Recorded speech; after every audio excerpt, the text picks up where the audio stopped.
Plus, got to meet the owners. Guess who just brought their car somewhere else? Al Hendrickson Toyota. Buying a car should be a happy experience. Oh, for crying out loud. You kids never pick up anything anymore. Always me. Oh, boy. Oh, boy. Oh, well. Oh, gee, for crying any. Oh, man. Oh, for crying out. For Pete's sakes. Busting my hump. Been a while since your kids have used some of that sports equipment? Bring it to Play It Again Sports, and we'll buy it. Join Pet Talk, Thursday nights live at 7:30. Pet Talk features the most beloved creatures of the animal kingdom. You'll find out what to look for before you get a pet and how to care for it afterwards. Our expert guests answer all your questions live, telling you everything you've always wanted to know about your pets. Keep your pets happy and healthy by watching Pet Talk, Thursday nights live at 7:30, only on Channel 19. Let the games begin. Hey, seniors, be a part of the South Florida Senior Games, the Olympiad for anyone 50 years and up.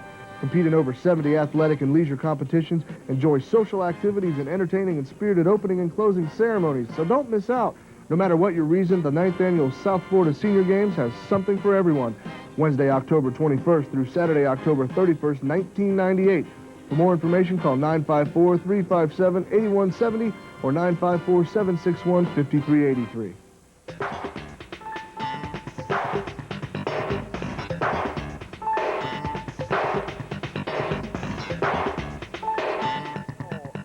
High school football game of the week brought to you by Al Hendrickson Toyota and Media One. My name is John Levine, joined by my partner Don Brennan. We're here at Lockhart Stadium as the Dillard Panthers get set to take on the Plantation Colonels. And they just finished the coin toss, and I believe Plantation won, but they decided not to receive. Am I correct in that assumption, Donnie? I believe that is what I saw also, John. It's a little confusing what took place, but it does look like that they will elect to kick the ball off as opposed to receive, and we'll go from there. That's an interesting way to do it, especially for their, well, this is technically their second game of the season, but it is the Broward County opener. I'm wondering why they would choose to kick instead of receive after winning the coin toss. I don't know, but here come the Dillard Panthers out onto the field as they're going to get pumped up. As I said earlier in the pregame show, they have not beaten this Plantation team in the last 4 years, last 5 meetings, 4 regular seasons and a playoff game, which took place last year. And I was at that game, Donnie. That was a fantastic football game, very close. And the score might not indicate it, but they did play head-to-head very well. Dillard did upgrade themselves a little bit. They've got a lot more size than Plantation does, but Plantation has got the skill. Well, definitely Plantation, as I said, high-powered offense, one that maybe Broward County has never seen before, the likes that they've never seen before. But with Traherne Lefevre coming in, being the transfer from Cardinal Gibbons, he comes over and he adds to a good defense already. As I said, Jason Davis anchors the defensive line, but then Traherne, who can play all over, he'll be like a rover back, John. He'll play the defensive end, he'll play the linebacker, he'll also play some fullback on offense. But he is going to add to this defense, and it's going to be really a clash of a good offense and a great offense and a good defense. That leads to an exciting game. I mean, you can't ask really for more than that, especially for our first installment of the high school football game of the week. And don't forget, you can catch us here every single week, Saturday at 3 p.m. and Sunday at 7 p.m. if you can't make it out to some of these games. And these are exciting football games. People think, wow, it's high school. You know, you've got the Dolphins in town, and you've got the University of Miami in town. Well, you know, these kids are the stars of those teams today. You know, they're the stars today, you know, the stars for the pro and college teams tomorrow. And, you know, it definitely is something that should be taken into consideration as they rise to do the Pledge of Allegiance. We'll take a moment of silence as they sing the national anthem.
A beautiful rendition of the national anthem as done. The Dillard Band of Pride. As well as the Plantation Colonels taking part in our national anthem. Plantation Colonels, a little bit of a pep talk taking place before the game. Kevin Timothy, if I can say that twice. Kevin Timothy, number 21, leading that pep talk, getting his players fired up as they take the field here at Lockhart Stadium. They did make it to the regional semifinals last year, but went no further. Well, John, I would think you could see they're pumped up, and there's reason for that because this is a possibility of a team. Obviously, they have to win first. They have to play each game as it comes, but you're talking about the districts. You're talking about, possibly the county, the best team in the county, and maybe a possible state 6A champion, John. I mean, these guys, everybody's talking about Plantation High, and then South Plantation's ranked number 2, so they got the 2 best teams in the county. But Dillard, then again, I've talked about Dillard's defense, but they are going to have a very balanced offense, John, because, they have a new quarterback in Chris Moffitt, and they're going to be led by their running game of Jimmy Jones, who's going to be receiving the ball right now. And last week he had an 82-yard kickoff return in the Kickoff Classic, even though that game was technically not finished. They only played half a game because of some technical problems. But Jimmy Jones can fly, and he's already run one back. He's going to be their lead tailback on offense. So they have a balanced attack, John. They could do things. 100%. Jimmy Jones, number 20, as Donnie mentioned, back in the backfield, set to receive back there with Joe Watkins. And we're going to see who gets this as Plantation gets set to kick it off. Piero Intriago, the kicker for Plantation. And Plantation's got a little nifty move that they were doing last season. Let's see if they continue with it. They like to break and run up to the ball almost as if it's going to be an onside-er. And as you can see, Dillard getting set for that onside kick. That happened in college football the other day, John. They just did exactly this the other night. They had it on SportsCenter every hour on the hour this morning. I wonder if they got it from Plantation. If the college team might have taken it from Plantation, because Plantation was doing it last year. Intriago, number 16, set to lead his team in the second game of the season, and there's the kickoff. And that one is going to go to number 9, Joe Watkins, who decides to down the football. I don't realize. Oh, okay. He at first didn't realize. It didn't look like he realized he downed it, John. Yeah, I don't. You know what? I didn't think he was actually in the end zone. I don't think he was. Oh, I think a re-kick possibly. I think we're going to do penalty, a re-kick offsides. Yeah. I think they were offsides here. Plantation was a little trigger happy. Now they're ready to go. But either one of these guys who gets the ball, Jimmy Jones or Joe Watkins. Joe Watkins is the wide receiver who Chris Moffitt is going to help balance the running game with. So both of these guys have speed. They can both take it back if need be. But it's going to be interesting. I think Jimmy Jones is the man back there that they'd like to get the ball to as far as Dillard's concerned. But Plantation obviously would like to keep it away from him. Once again, Dillard getting set for the onside kick. Plantation, they're, I don't even know what you would call this type of move. A little fakey, I guess, but that's actually a skateboarding term. See, now Dillard knew they were going to do that. They were ready to line up for the onside kick and then spread out into their formation regulation kick just in case Plantation did this, and they did it. And they did it. So good scouting on the part of Dillard, as they know. Intriago once again, this time a short high kick, and that's not even going to make a balance. Fumbled originally, but Dillard is going to recover. They do have the ball. Looks like they're going to take it at about the 26-yard line. A little trouble handling the ball. Yeah, number 23 was not expecting that. Obviously, they kicked that ball high and short, John, just a little pooch punt just to try to keep it away from both of the speedsters, to keep them from running the ball back. It worked because number 23 had a little problem handling the ball, and they're down on the 27-yard line. And that was the man we've been talking about, Trahern Lefebvre, who actually was the third man in to cover that ball up, number 5. As Dillard gets set, Moffitt up to the line of scrimmage. They're getting ready to start their season. And they're going to start it right. In the backfield, Cornelius Fuller is number 22, and James Stewart. Moffitt going to pass, and he gets nailed in the backfield. Ball is loose, and they're calling this a loose ball. And I think that they might call, and no, it's going to be a fumble. So Plantation, on the first play of the game, they get into the backfield, absolutely rocked. they rock Moffitt and come up with the loose football. John, it looked like his arm might have been in motion, but I don't know whether that was... it was helped along by the Plantation defender, so I guess it was a fumble. Dillard right there to jump on top of it, but Plantation comes in and jumps right in there and gets away with it. So a quick turn of events. It worked out well for Plantation. They decided to kick the ball off, and now they're going to get it on the 22-yard line. Number 8 in the backfield, Brooks Gordon, the running back for Plantation. But the man everybody's eyes are on, number 13, Ryan Schneider. Kevin Beard is split out to the top of your screen, along with Darren Clark. There's Schneider. This one's going to be a passing play, looking for Clark and finds him. Clark cuts back into the inside and picks up another 4, down to about the 15-yard line. Nice move. That's going to bring up 2nd down and 3. Well, John, this is what you're going to see. A lot of this, they're going to use Ryan Schneider as much as possible. I mean, he's their big gun. He threw for over 1,500 yards last year as a junior, and he's the one they're counting on, John. His players love him. That's the thing, John, because he gets right in there. He'll make tackles if he throws an interception, and he'll block in front of a reverse if he has to. They gave this one a couple extra steps. It's going to bring up 2nd down and 1. Now we see some of the big guns in the backfield. Claude Stewart, it looks like. Nope. Running play, but it goes nowhere. Dropped for a 4-yard loss is Arthur Daniels, the running back, and he stopped way in the backfield.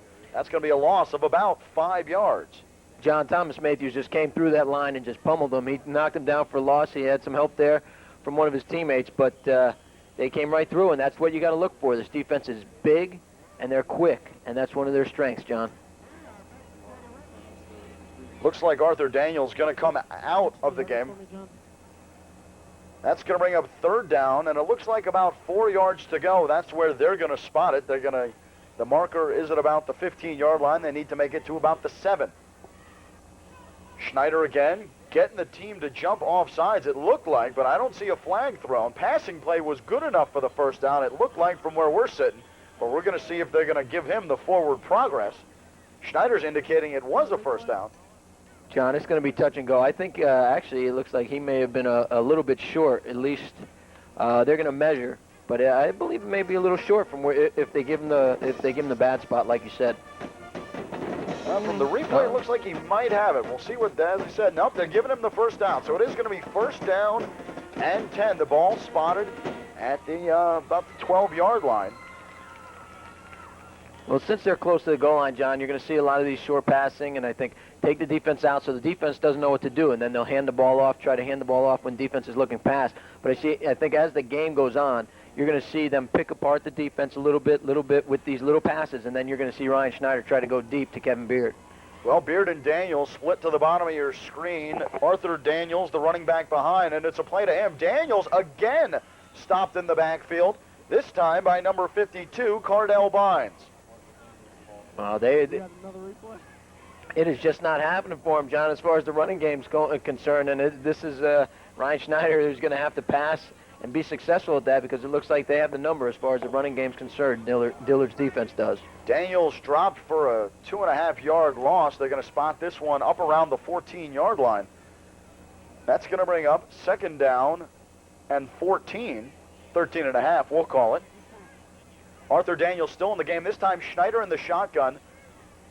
And it looks like they're going to split off Clark and Beard, but Clark is the man in motion. Schneider looking the pass, fires to the sideline, finds Clark. Clark gets it close to the goal line, but stopped around the 6. I thought he might have been able to turn that one upfield, but he was knocked out of bounds.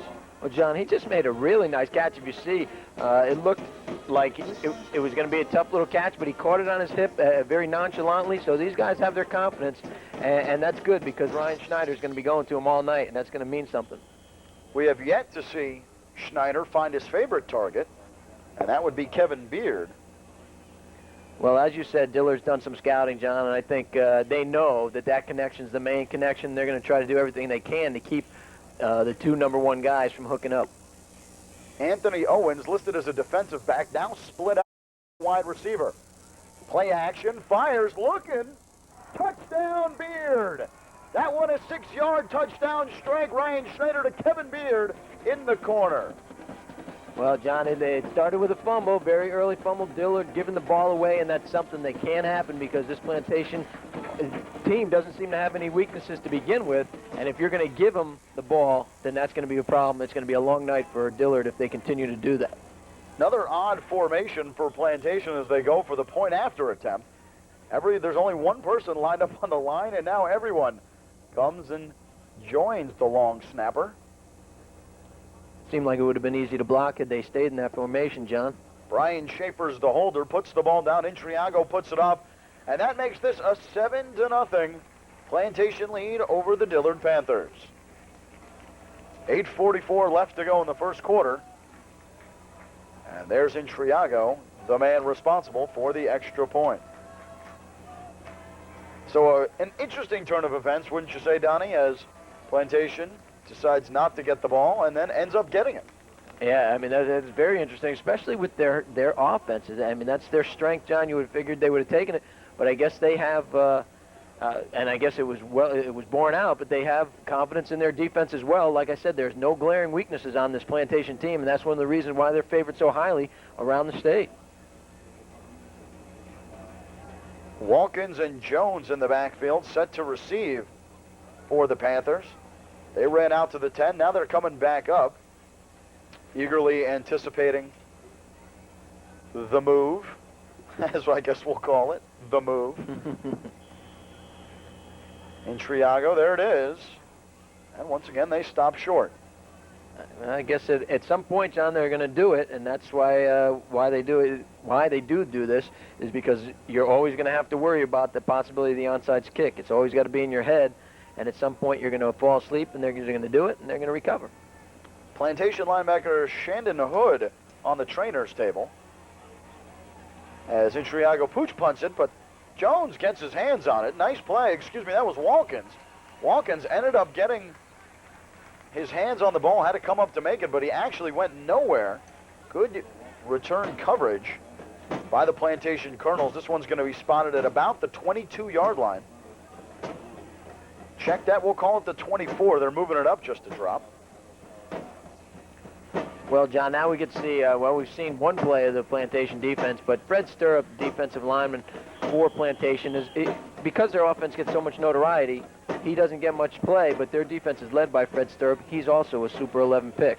Jones and Fuller in the backfield. It goes to Jones around the outside. Jones trying to turn it upfield, gets popped, but stays on his feet and ends up going out of bounds at about the 29-yard line. Pickup of about 5 or 6 on the play. Nice move by Jones. Well, their running game, John, is something they're going to rely on to help keep the pressure off of quarterback Chris Moffitt. Chris Moffitt is his first year starting at quarterback on the varsity level. He played JV a couple years ago, led him to a 7-1 record, and he did very well, but they're going to need that running game to open up the passing lanes and keep the defensive line off of Chris Moffitt and give him time. I formation once again, this time inside to Fuller. And he gets stopped up just behind the line of scrimmage.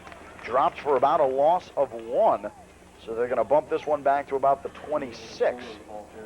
And Cornelius Fuller, he could run the ball. He's a fullback. He's a prototypical fullback, John. He is a pulverizing guy. They love to have him out in front of Jimmy Jones because he could lay some blocks on you, and he could also run when need be. Plantation, highly touted offense, not really known so much for their defense. But we'll see what happens here. And we're going to get a flag on the play, and I think this might be movement on the offense.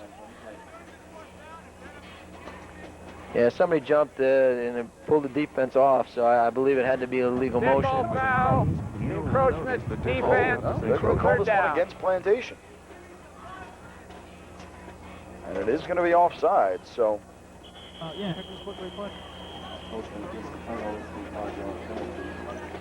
Yep. As you see there, number 55, Philip Williams, the defensive tackle, ended up jumping over the line. I formation once again for the Panthers.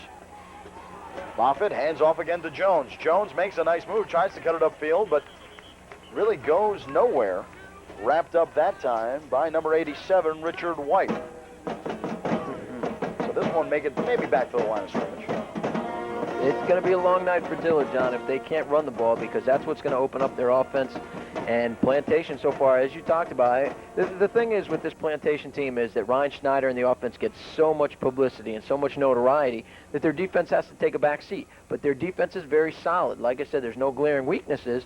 It's not a stupendous defense like the Chicago Bears of '85, but it is one that is not expected to hurt you in any sense, any stretch of the imagination. And plus, Fred Stirrup on the defensive line is a Super 11 guy, and he's a guy that's going to help you. Well, that's going to bring up 4th down and 1, as Jones couldn't turn it up enough to get the yardage needed. And they're going to bring in the punter to kick this one away. And does a short little pooch kick. Fair catch is called, but it's going to let it bounce, and it takes a Plantation bounce and ends up just on the 49-yard line on Plantation's side of the ball. They might even spot this one. Nope, they're going to spot it on Dillard's half of the field at the 49-yard line. Well, John, he didn't get all of that. That was not, there are pooch punts, and there's the pooch kick like the kickoff that Plantation has made, but that was not meant to be. He meant to get all that one, and he just missed it. Are you saying that was unintentional? Unintentional, that is most certainly what I am trying to say, John. He missed it. He booted it is what I'm trying to say. Well, then there you go. He's not the best color analyst in the business for nothing, folks. John Levine, Don Brennan, you're watching Channel 19, the high school football game of the week. Plantation taking on Dillard. Dillard showing a little bit of a blitz here as Schneider lines up in the shotgun. Loses the snap. The ball is loose. He's just going to jump on top of it.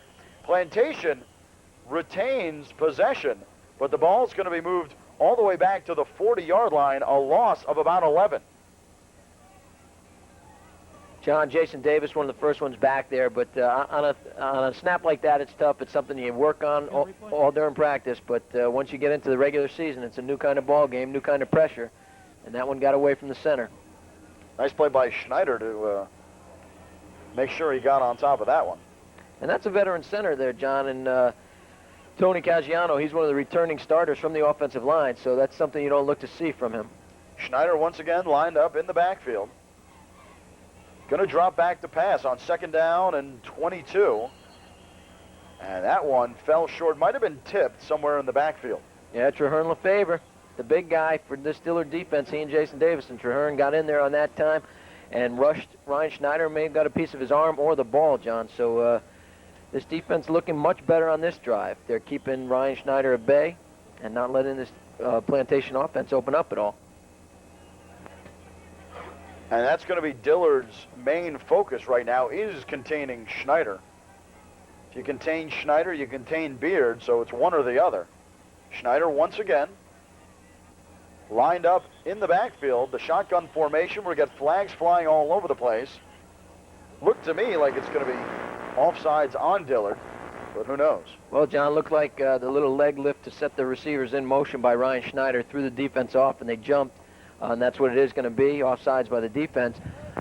And I know we talk about Ryan Schneider, and I'm enthralled with this kid to see what he's done. He comes from a family who has played at Plantation High since the mid-'80s. His brothers were all linebackers, and this is a kid who's got that linebacker mentality, and that's why his players love him. That's why his teammates love him. He's like a Dan Kendra from Florida State, John, without the explosives, if you know what I mean, without blowing himself up. And people love that. He's a regular guy kind of guy. He doesn't shy away from any contact or anything. He gets right in the middle of it. He's got that bulldog leadership mentality. So if we talk about him a lot, or if I talk about him a lot, that is because I am somewhat enthralled with him and his future, because he looks like he's going places to be a Division I quarterback. Coach Frank Hepler, head coach of the Plantation Colonels, showing his city and his state now that they're ranked #1 in the state, what this team can do. And they're looking once again to go undefeated for the regular season and hopefully make it past the regional semifinals and win that so elusive state title that they've been looking for. Time is back in now, 3rd down and 15 for the Colonels. Ball at about the 46-yard line. They need to get it over the 39. Schneider in the shotgun, dropping back to pass, looking deep. firing all the way downfield. Got a man, and it's caught at the 10-yard line. What a great catch by Anthony Owens. The man who's normally a defensive back comes in for receiver and makes a great grab of about 35 yards. Well, John, that's exactly what you don't want. You know, once again, an offsides by the defense gives Plantation a little extra room to breathe, and Ryan Schneider turns it into almost a 50-yard pass play, and you just can't give these guys any extra chances. Ball spotted now all the way at the 8-yard line. Once again, Plantation on the doorstep. They're going to line up in the I formation for the first time tonight. Brooks Gordon in the backfield along with Arthur Daniels. Beard is the man right off the end. There's the give. End around to Beard. Beard cuts it upfield, slips and falls at the 4. Had the opening, could have been in for the 6. Well, they realize, John, that their running game has got to do a little something different because they haven't been fooling Dillard as far as running up the middle, running off tackle. So they tried Kevin Beard around the end, one of their best players, and unfortunately he slipped and fell, but Dillard seemed to have that covered pretty quickly anyway. He tried to turn it back upfield, and once again, we have to reiterate the fact that Lockhart Stadium is quite a different stadium than it was last season. And look at this, the triple I formation given to Sanford, who is stopped just off tackle, maybe the loss of a yard. I think they're going to spot this one at about the 5. Pardon me, that was Brian Thompson on the carry. We have not seen O'Neal Sanford. I've been looking for him, and I don't know whether he's hurt or if something, whether he's in the doghouse with the coach or what, but he is not. I have not seen him on the field, John, and he was supposed to be one of their main running backs, so maybe that's one of the reasons they're having some problems running the ball tonight. Yeah, there was a pretty good 1-2 combination last season with Sanford in the backfield. Haven't seen it yet. Looking for Beard in the corner, jumps, but a great play defensively. That was Antoine Oliver on the coverage, right up in the face of Kevin Beard. Well, John, the sidelines on Plantation want a little contact, or they thought there was contact from the Dillard defender, but in fact, I think it came from Beard first, so I think that's why the flag was not thrown. I think you'll see here where, Beard, I think, got a hand up, yeah. Well, that's going to bring in Intriago to go for the field goal. And this one only about a 12-yarder, relatively short. Intriago I've seen kick him from 35 with ease. It's down and up, and that one's going to be good to give Plantation a 10-0 lead, still in the first quarter with 4 minutes and 25 seconds to go. Well, John, Intriago gives him a very solid kicker, somebody who's not going to make mistakes for him, somebody who's going to win some games for him. So that's just another little peg they have in their hat, a little feather in their cap, so to speak. Yeah, I don't think this team is lacking really in any department. I mean, not from what we've seen of the defense tonight. Not to say that they were ever a bad team on the defensive side of the ball, but they never were really touted for their defense. And I think you were correct in saying that it's because the offense was so overshadowing. Everyone always looked at the offense. When they spoke of Plantation, they talked about Ryan Schneider, and they talked about Kevin Beard and O'Neal Sanford. And they never really spoke about the defensive capabilities of this team. And I think they're really showing that tonight in containing in what I guess you could arguably call an explosive offense on Dillard's side of the ball, even though they do have a new starting quarterback. They do have James Jones in there who can really move the football. And once again, Jones lines up in the backfield with Joe Watkins to receive this kickoff. They're playing relatively shallow, and I think that's where they might stay. Intriago has been pooching it to keep it out of the hands of both of them. We haven't seen a kick to Jones' side of the field yet, but we'll see what happens here. Plantation with the move, but now they're both going to drop back. Well, John, I think what they're going to try to do is maybe not drop back as far as they normally would because of the little pooch kicks that Intriago's been doing. They want to get their hands on the ball, and that's how they're going to make things happen, get good field position, and help their offense. And once again, they go with the pooch kick. This time it's going to go to Watkins on the near side of the field. Watkins making some nice moves. He's broken one open. He's at the 50. Only Intriago to beat. Bumps into his own man, but he's still on his feet. But he fumbles the football. The football's loose. I think Plantation recovered. The football is loose. No sign yet from the ref, and it's Plantation ball. Plantation recovers the football at their own 22-yard line. after a 60-yard return by Walkins. Well, John Walkins, that's why they don't want Walkins to have the ball. He gets the ball and he makes things happen. Give credit to Intriago because he came back. He didn't necessarily make the tackle, but he slowed him up for other defenders. The other defenders came up from Walkins, stripped the ball, and they end up with Plantation ends up with the ball. And that is just a huge turnaround in momentum, not only in the game. Number 22, Dexter Lewis, coming up to make the huge strip on Joe Walkins. And once again, Plantation's going to take over this time in their worst field position of the night, but I don't think they're going to complain. Schneider, the inside handoff. Nice move. Cutting into the backfield is Brooks Gordon, and Gordon picks up about 15 before he's brought down at about the 38-yard line. Well, John, Brooks Gordon started this game at tailback for Plantation. And I'll tell you, you can see, I think, where a play like that takes the wind out of the sails of Dillard, because now the defense, who's been on the field a bunch tonight already, has to go right back out there. Their spirits are down a little bit because they lose not only a great scoring opportunity after the fumble, but then they have to go out and play defense again against this high-powered offense. And I think the quietest man tonight, although it's still early, 3:48 left to go in the first, Trahern Lefevre. Haven't heard much from him yet. Doing a good job at keeping him at bay. Outside pass is caught for a pickup of about 5. Anthony Owens on the receiving end of that one. And Owens doing quite a job here tonight. They haven't really been looking at Beard. All we've seen is Owens. Well, John, like I said, I think what they've done a couple times early in the game, they're going to Owens, kind of bringing the defense over there, trying to make them forget about Beard a little bit because they are keying on him. And then when everybody maybe has lost a step on him, throw to Beard and he scores a touchdown. Plantation has the ball at their own 42-yard line. Second down and about 7 to go. One man in the backfield, man in motion is Beard, coming to the bottom of your screen. Handoff given, but stopped dead. And who are we talking about? Trahern Lefevre in making the big run stop on that one. Well, John, he's gonna be a Division I player, an impact player, they think, on the Division I level. So it's going to be interesting to see how he plays this year, especially after transferring. He comes to a defense with that's going to help him out a little bit, and people won't be able to key on him. He comes right in there and makes a stop and knock the ball after the runner had hit the ground. So a loss of 2 on the play, going to bring up 3rd down and 8 to go. The scoreboard's going to call it 9. 10-0. That's the score here at Lockhart Stadium. Plantation over Dillard as Schneider lines up in the backfield. Brooks Gordon, the lone man in the backfield with Schneider.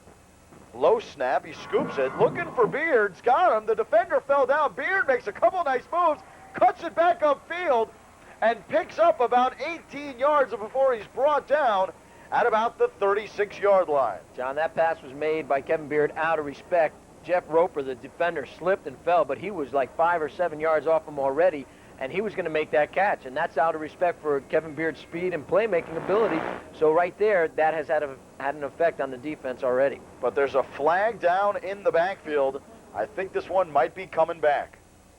Well, the flag looks like it's in the area of holding, John, so it looks like the Dillard defense was coming. You could see them all. They were ready to go. They were chomping at the bit, and they got in there, but I think there was a holding penalty. Illegal motion. It's actually going to be illegal motion. 3rd down. And I think that one's going to be on Ryan Schneider. I think Schneider took a couple steps backwards before the snap of the ball.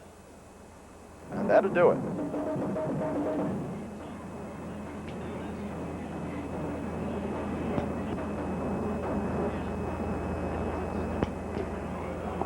So that's going to bring up 3rd down now at about 18, or excuse me, 3rd down and 13.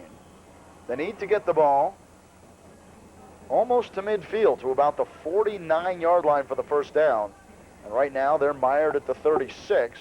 And we're going to get a timeout this time called by Plantation. So we've seen some mistakes made by Dillard, now a costly mistake made by Plantation, as they're forced not to take the 1st down and bring it back, actually losing yardage on that play. Well, John, Dillard, more than anything right now, needs to hold Plantation. They've made 3 mistakes in having the ball 3 times, and you can't really fault the fumble for Joe Walkins on the kickoff return. It was such a nice return, but he did get stripped So there's 3 mistakes. They're down 10-0. If they don't hold them now, I mean, they're in a hole going into the second quarter that they may not be able to climb out of. They just have to play mistake-free football. Nice crowd here out at Lockhart Stadium. Not filled to capacity by far, obviously, because of the extra added seats. This now the home of the Miami Fusion Football Club, where they play the MLS soccer game. So they did add about another 12,000 seats, which you're never going to fill, unfortunately, for a high school game, but it would be nice to see. 3rd down still, 13 yards to go. Schneider in the backfield. Takes it in the shotgun, passes over the middle, just out of the reach of his intended receiver, Jimmy Theoc. And Theoc just was about 4 steps behind that ball. And Ryan Schneider got hit after he threw the ball by Traherne Lefevre. Lefevre put his hands up like, it wasn't too late, ref, but, you know, they're going to go after him. They're obviously, at all times, you're trying to knock the quarterback around just so he won't be able to play his best game. But in this case, even more so, they need Ryan Schneider to have an off game. 4th down, and they're going to go for the punt. Piero Intriago, not only the kicker, but the punter. Flag thrown. And I think we're going to have an offsides here. Dillard's going to let it bounce. It does take a Dillard bounce. It's going to be touched up by number 3, Standerford Rule. And Rule's going to down it. And it looks like to be at 37 or 8 yard line, but we're going to see what this flag is all about. Really field the ball for the Colonels, has a flag on the play. Illegal substitution call against the Colonels. Ref is asking for the Dillard defensive captain to come over, so I'm guessing the flag was against Plantation. And I think they might make him re-kick this ball. Well, if there's one thing about Piero Intriago, he's a very smart kicker. He sees the field and he knows who's receiving. And he knows whether or not to kick to that person, I believe, because he's been doing a great job. Well, John, just another one of the Plantation weapons, and we've talked about solid team all around, and as far as Intriago goes, both on the kickoffs and in the punting game, like you said, if he makes up for what he doesn't have in leg and smarts and ability to keep the ball away from the people who they want to keep the ball away from. Jimmy Jones, Joe Watkins back. Oh, and that's going to be, well, actually they whistled this one dead before it even got underway, luckily, because it sailed over the head. Number 16. Legal procedure call against the Colonels. Of Intriago. So once again, we're going to get a false start on the offense. That's 2 in a row for Plantation. That's sloppiness. I mean, there's no need for that. Well, they're giving Dillard a chance, John, and Dillard, this is what Dillard needs. They need to breathe a little life back into this team, get them some breaks of their own, because they have not been getting any. And Jones is going to step in front of Watkins to take this one, cuts it around the outside, he fumbles the football. Once again, I think Plantation might have it. Are you kidding me? The Colonels, once again, recovering the football after another Dillard fumble. Well, John, in that one, there was no excuse, because he was not stripped. He was just carrying the ball lightly. He got hit and let it go. He was trying to switch the ball, actually, from one hand to the other while he was making a move. And Dillard had the ball right there. You see a Dillard player come in, and he had the ball, but he gets stripped away from Plantation. And once again, Plantation gets a break. Well, the Dillard sidelines are absolutely blowing up the coaching staff. I mean, you can't expect them to do anything less. I mean, this is just, they could possibly be in this game. Their defense has been on the field probably the whole first quarter, I think. And normally that wouldn't be such a bad thing as far as Dillard's concerned, because it is a strong suit for him. But John, 3 fumbles already in 4 possessions. They're really not giving them their offense a chance to even get on the field and make any kind of plays. And Plantation cannot, you can't give Plantation these kind of breaks and expect to win the game. I think a lot of guys are going to be carrying footballs around this week, John, trying to hold on to them. Penalty was called on Dillard. It was an offsides call, so that's going to move Plantation up about 5 yards. They're going to spot the ball at about the 44-yard line. It's going to bring up 1st down and 5. Schneider once again in the shotgun. Drops back to pass. He's looking for Owens along the sideline. Owens breaks free, but it's just out of his reach. A great diving attempt by Owens, but he just couldn't come up with it. Well, John, they're they're trying something different. They couldn't move the ball in the last set of downs. They had some penalties, but they couldn't move the ball. It looks like the Dillard defense is starting to dig in, even though I think they're going to be a little tired pretty soon by the time halftime comes around. But they tried to stretch it out right there and show what they can do, and this way they'll keep Dillard honest on defense. And I don't know if you noticed this one, Donnie, but we're sitting right behind the Plantation sideline, and their defenses broke out the Game Boys because they've got so much time on their hands that they're not doing anything. Well, what have they been on for 5 plays, John? I think so. 2nd down and 5 now for Plantation as that one falls incomplete. The intended pass for Owen Schneider. This time the inside handoff once again to Brooks. Brooks breaks it free, makes a nice move, and gets down to about the 29-yard line, where he's finally brought down by the secondary. He's pumped up, and he's got to be. They're starting the running game going, and we already know the passing game works. Well, John, when you tire the defense down, this is eventually what's going to happen. That's why you see Barry Sanders make so many great runs late in the game, because for one thing, he's getting better, but also the defense is getting worn down, and then you see the holes start to open up as a running back. Well, we talked about Dillard's advantage on the defensive side of the ball, their size advantage, but now I think that's going to almost hurt them because these big guys get tired a little bit quicker. Schneider dropping back to pass, and that one's batted down right back into his face at the line of scrimmage. And it looked like, to me, that number 96, Jason Davis, the defensive end, got a hand up in front of that one. He did. He was all over that, and Ryan Schneider really had nowhere to throw, and Jason Davis was pretty close to him and just shut him down. So it's going to be 2nd down and 10 from the 29-yard line. Brooks in the backfield. Once again, he's the lone back. Beard, the split end. Owens split out wide to the top of your screen. Schneider looking for Owens. Owens! It deflects right off his chest. Try to catch that one, I think, with the body. And as we know, that one never works, and that one falls incomplete. So that's going to bring up 3rd down and 10 for the Colonels. Yeah, John, I think he was looking downfield. I think right before the ball got to him, he looked like he took his eyes off it and started to head downfield, trying to make his move before he caught the ball, and he paid for it. And it looks like they're going to bring in Darren Clark at running back right now. Although I don't think Brooks is coming out of the game. Might go with a 2-back set. Nope, Clark is going to split out wide to the top of your screen as a receiver, which we did see him taking some practice. Beard is the end with Owens at the bottom of your screen. Inside handoff. No, play action fake. Schneider still got it. Looking, finds his man on the sidelines, and that is Darren Clark for the 1st down and more. Well, John, he really sold that move, Darren Clark did, because the Dillard defender, he drove him inside towards the inside part of the field, and then he turned outside, and he was wide open, and Schneider just hit him. He saw it was coming, and he was ready to go. You watch on the replay as he drives his shoulder towards the inside. You're not going to be able to see it, but he's wide open. Clark, plenty of room to make the catch. If he could have shanked that one little tackle there, he would have been in for the touchdown. But once again, Plantation, they're on the doorstep as they call a timeout. I think it was Dillard. Oh, it was the end of the 1st quarter, excuse me. So at the end of the 1st quarter, Plantation leads the Dillard Panthers 10-0. John Levine, Don Brennan, we're going to be back with the 2nd quarter right after this.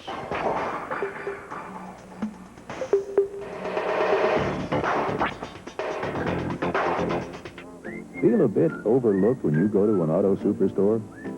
At Al Hendrickson Toyota, we have over 180 associates and 2 owners to give each and every customer the service they deserve. Sample Road and 441, Coconut Creek. Guess who just bought a new car from Al Hendrickson Toyota and got the lowest price in town, plus got to meet the owners? Guess who just bought their car somewhere else? Al Hendrickson Toyota. Buying a car should be a happy experience. Oh, for crying out loud. You kids never pick up anything anymore. Always me. Oh, boy. Oh, boy. Oh, well. Oh, jeepers, criminy. Oh, man. Oh, for crying out. For Pete's sakes. Busting my hump. Been a while since your kids have used some of that sports equipment? Bring it to Play It Again Sports, and we'll buy it.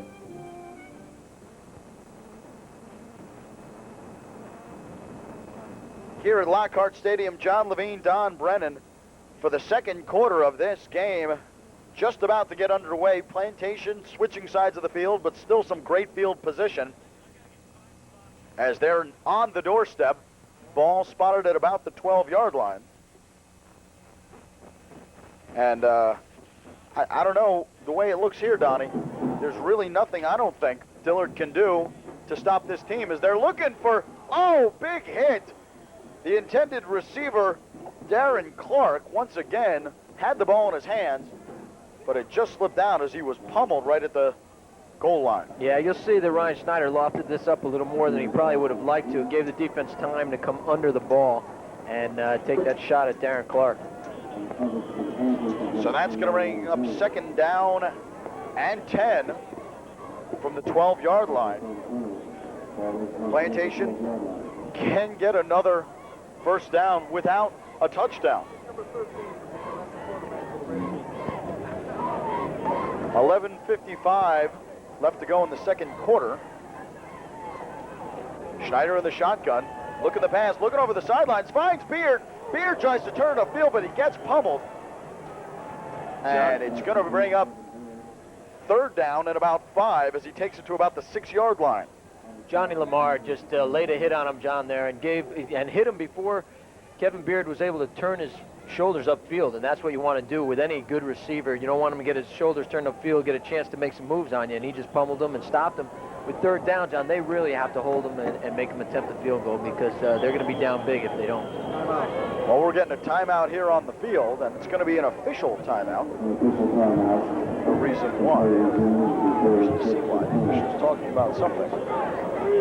Probably what makes a good wedding present. Quote one of my favorite movies. But as I said, Dillard really, or as you said, Dillard really needs to make a point here. They need to show this team that they can stop them from getting into the end zone. And they really made two nice plays on those last two pass attempts towards the end zone. Two nice defensive plays. But Ryan Schneider can make you look silly on any one play, so we'll see what happens here. Dillard showing blitz. Quick pass, and it's picked off. Dillard picks off the ball at the goal line. Number 52, Cardell Vines, jumped up, got his hands on the ball, returned it up to about the 10. And that's where Dillard's going to take over. So a point made and probably well taken. Well, then, John, right now, more than anything, even if they don't score on this drive, which you can't necessarily ask them to do, but this Dillard offense has to have some kind of sustained drive because this defense needs a rest. They've been out there the whole first quarter and a little bit of the second. So this is only Dillard's second offensive possession of the game thus far. We're into the second quarter. Moffitt, the quarterback, inside handoff to Jones. He gets about 2 yards before he's brought down. Maybe not even that. That's going to bring up second down and possibly 9 from about the 11-yard line. Not only for a rest factor for the defense, John, but this offense needs to do something to give themselves confidence. This is the first game of the year. They want to show they want to show everybody else, but they have to prove to themselves also that they can put the ball in the end zone or they can move the ball with this offense. Another timeout on the field, an official timeout. This time the referee coming to the sidelines with number 50, Clifton Owens, the linebacker, and talking to Coach Frank Hepler. Now, the topic of conversation is unknown, but Hepler is not looking happy. Neither is Clifton Owens. Maybe it looks like maybe an equipment problem, or he has a cast on that left arm. Maybe they don't want him out there with that, or they need to do something to straighten it out. But it looks like some kind of equipment problem, John. Well, he comes out of the game. Kyle Salas comes in, replacing Owens, number 45. So Owens on the sideline. I didn't see where he ran off to. I don't know if he's still out there or went to the equipment room. Oh, there he is. But the trainer did leave, John. I think I saw Owens point to his cast to somebody or hit his arm. I think they just need some kind of padding on there because... Another inside handoff. This time, Jones takes it all the way up the field. Excuse me, that was Cornelius Fuller, and Fuller able to pick up about 13 on the play and give Dillard their first down of the game. Well, this is what they have to do, John, like we talked about. Just drive the ball a little bit. They have done nothing. They haven't had a chance to do anything on offense except for the first series when they fumbled on the first play. Moffitt this time, another handoff. This time it's to Jones. Jones around the outside. Trips and falls before he's brought down by 2 Plantation players. Pickup of about 5 on the outside scamper. Well, John, you see what I've been watching, what I've been seeing is some late hits, not only on the running backs or the wide receivers, but you're seeing a little play after the ball on both sides of the field. And right there, Fred Stirrup grabbed one of his players who was getting into it, one of the Dillard players, just grabbed him by the collar and threw him back into the huddle. So he's taking charge out there, not wanting to get any useless penalties. And they definitely don't need any useless penalties right now. Lone back is Jones. Man in motion is Fuller. Moffitt hands off to Jones. Jones breaks one out the outside. Shaking big. Nice move for the first down. A pickup of about 6 on the play. And he brings that one to about the 36-yard line. And Fred Stirrup made the tackle there, John. I don't understand why. He was doing a little tackle dance afterwards. But Jimmy Jones got the first down, so I don't know what the dance was called for. Well, Jones finally showing a little bit of the stuff that people have been touting him for. It's only the second time he's had his hands on the ball all night. First time was on that punt return, which he fumbled. Jones once again in the backfield. Ball goes to him. Inside this time, shakes a tackle, but's able to squirt through for about a 3-yard gain, but there is a flag down. Holding on the offense. And that's going to push Dillard back about 5 yards. So that's going to bring the ball back to about the 34-yard line. And bring up first down and 15. Holding penalty against the Panthers. Well, John, that's a costly mistake, but believe it or not, it doesn't have, I mean, it's bad to have any loss of yardage, actually, especially these mistakes these guys can't make. But it also gives the defense an extra play here for a breather.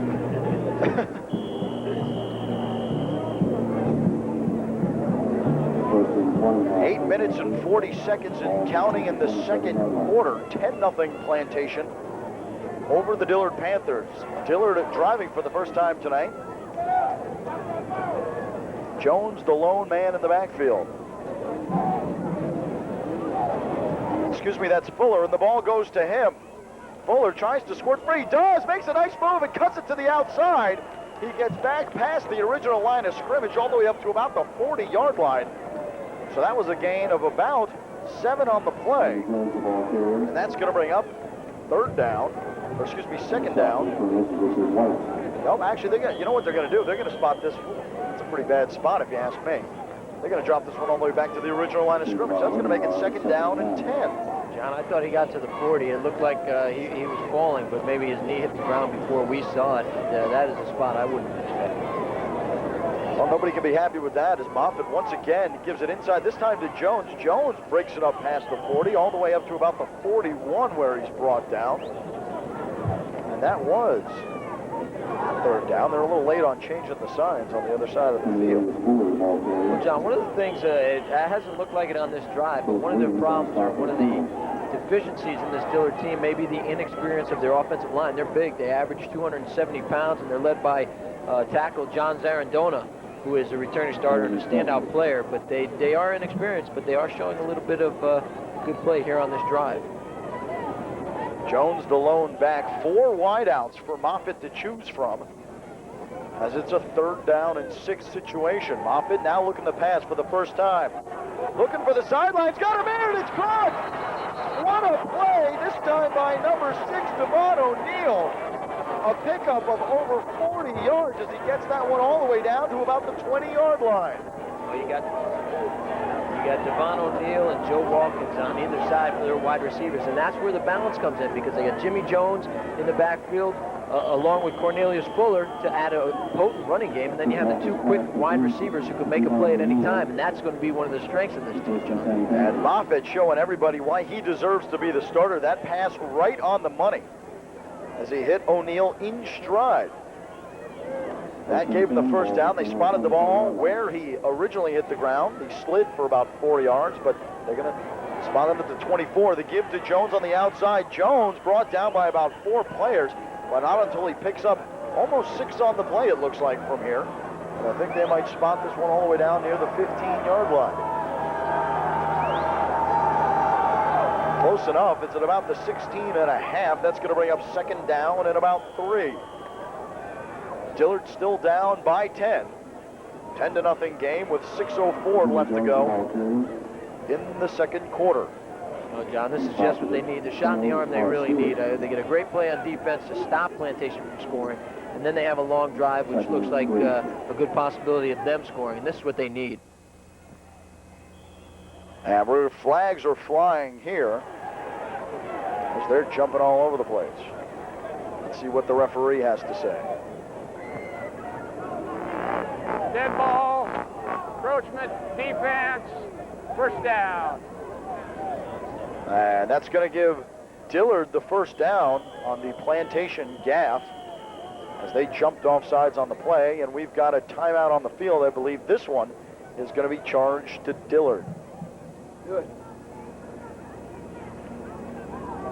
Well, John, the quarterback in this one, Ryan Schneider, he gets all the pub, just like as well he should. He's a great quarterback. Somebody who's looks like he's going to Division I and going to have an impact in Division I. Chris Moffitt, first-year starter. He's worked his way up the ranks, waited patiently for this time.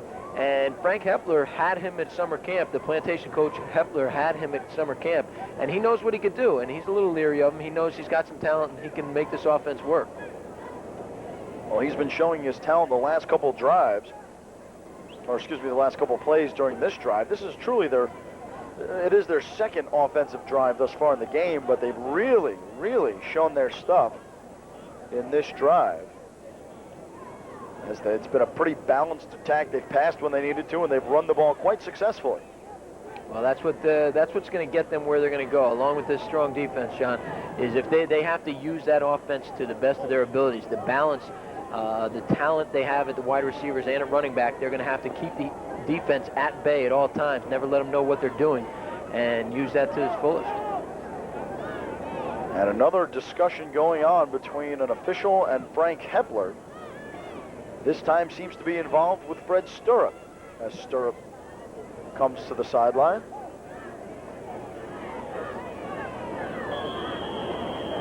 Looks like, John, they're working on his helmet. Looks like something's going on down there. Maybe a buckle is loose on his helmet or something, or his face mask. So that's what they're taking a look at as far as Stirrup is concerned. Well, Hepler cannot be happy about this one, and another timeout is going to be called, the second one in succession. I don't think Hepler wants any type of defensive unit to go on the field without Stirrup. So they might be taking the timeout here to work on that problem. And then they might be able to get Stirrup back out on the field. Well, you're exactly right. You want Stirrup. He's the mainstay on your defensive line and on your defense. So you don't want to, if you can avoid it, you don't want that defense being out there without him. It's a costly timeout if it comes down to it near halftime when they need it. Ball spotted at about the 12-yard line. Dillard can get a first down without scoring. Need to get it down to about the 2.5 for the first down, which it is right now. 10-0. Plantation over the Panthers. 5:46. The clock is stopped. As Dillard comes to the line, Cornelius Fuller's the man in the backfield. Walken split to the top of your screen. We'll see what happens. Fuller looking to pass, but he gets pummeled in the backfield. Moffitt does. As a speedy Plantation defense took advantage. I think that might have been a coverage sack, Donnie. Yeah, well, that was Stanford Bull coming on the safety blitz, I believe, John, it looked like. And he just came from his free safety position and just pummeled the quarterback, gave no shot to throw the ball. And a loss of about 6 on the play. Looks like 6 or 7. We'll call it 6. Second down now and 16 to go. The ball spotted just inside the 18-yard line. Need to get it down to the 3, so second and 15, we'll call it. Outside play to Jones. Jones makes a nice move to get away from the defense. He's got a hole and he scores! Jimmy Jones, the shake and bake, making some great moves for the 20-yard scamper for Dillard's first touchdown of the game. John, you can see tonight, Intriago wants to keep the ball out of their hands on kicks. So both these guys, Walker and Jimmy Jones, show what they can do when they get their hands on the ball. I mean, that was just some great moves made by Jones. The spinorama shook a couple tackles. And what are you going to do? The kid is awesome. What a turnaround, John, because they stopped Plantation from scoring, keep the score 10-0, and now they score a touchdown. And that's at least a 9 or 12-point turnaround right there with figuring a field goal or a touchdown. Kick was a little low, but it made it through, and that's going to make this a 10-7 game. Plantation still in the lead by 3. 4:57 left to go in the second quarter. Well, John, we talked about before the game the matchups as far as this team is concerned, and you know everybody talks about Plantation as well. They should, but I thought this was going to be a close game if Dillard's defense can keep them in the game. Their offense actually has shown once they get the ball that they can do something with it. Well, they're going to hope to do a little bit more with it if they're going to want to beat this Plantation team. As they get set for the kickoff, and this is the first time, I believe, Dillard's going to kick off this game, if I'm not mistaken. No, that's you're exactly right, because Plantation actually had the choice to receive at the opening kickoff, and they didn't, and they have not had to receive yet. They've been kicking the ball off, John. Owens in the backfield along with Brian Thompson. Set to receive. The man on the far side of your screen, Claude Stewart. We haven't seen much of him tonight, but that's exactly where the ball's going to go. Nope, Owens is going to field this one. Takes it about the 15. Owens makes a nice move, turning on the burners as he cuts upfield.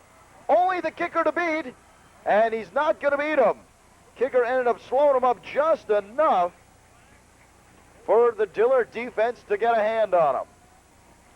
So a nice move by Owens, who's been quite a spark plug tonight. I mean, I have to be completely honest. I've never heard of this kid before tonight, Anthony Owens. I'd never seen anything written about him. They talk about some of the bigger players on the team, and this kid looks like he should be right up there. Well, John, as you could see on the replay, he stood back there and he watched the play develop. I mean, a very heady move on his behalf. He didn't just take the ball and run. He was watching for the play to develop. Very interesting. Owens down at the bottom of your screen along with Beard, as well as Darren Clark, who's at the top. Lone man in the backfield is Brooks. Schneider looking for Owens. He's got him. Owens drops back a couple yards, cutting all the way across the field, looking for a hole, and he's going to find it. Flags all over the play, though, as I think we're going to get a clip here. Yeah, I think you are going to see a clip as Owens made the move, and it looked like he was going to get away from it. There's also an injury on the field right now. Matthias Askew. Askew, I think, might have taken a shot in the back. He was holding it there, but Owens, if not for the clip, you would have seen some nice stuff. The clip here coming up on number 54. There it is. Thomas Matthews. I don't know if he would have got him, John, but very interesting. Very interesting, and that's an unfortunate penalty. That's a 10-yard penalty. Clipping, offense. I'm not sure what they're doing here, to be honest. There might have been a few infractions called on this play because they dropped them back 20 yards. Well, John, I think if you go from the spot of the foul, and then clipping's a 15-yard penalty, I believe, and so that's where they put them. You go from the spot of the foul, not from where the ball's, not from the line of scrimmage. First and 32 to Colonel. So that's going to bring up first down and 32. Schneider looking to pass, fires, looking for the sideline. He's got Beard, and it's just out of his reach. Beard upset he didn't come up with that one. Can't be expected to. Made a nice effort, but couldn't get his hands on it. Well, Dillard's having some problems covering these wide receivers, and Brian Schneider just overthrowing Kevin Beard in that instance, but he was open. Beard was open, and they have been somewhat open all night. I think one of the things that just kept Dillard from going places is their running games at times has stalled. Second and 32 now for Plantation. Johnny Lamar and David Brown were the men charged with covering Beard on that last play, and he was wide open. Had that pass been thrown about a step closer. Owens, Beard, Clark, the receivers. that Schneider can choose from with Brooks in the backfield. The play goes to him, inside handoff to Brooks, finds a hole, makes it into the secondary, all the way up to midfield before he's brought down, and that one a gain of about 16 before he's brought down at about, actually they're going to spot it right on the 50. Well, that's a big run, John, right there. You know, you come back, now you got third down at 15 as opposed to third and 25. Gives them a little breathing room. Plantation needs to get this ball back up to the 34-yard line. Right now, they're at the 50s. Third down and 16 for Plantation. Beard, Owens, and Clark all on the same side of the field. That's the bottom half of your screen. Shotgun position for Schneider. He drops back, rolls out, flag on the play. He lets this one fly. Owens goes up and makes the catch. This kid is incredible. Really is, John. He's just shown incredible headiness and athleticism here. I can't get over this kid. He's been up and down all night, but the flag on the play is going to bring this one back.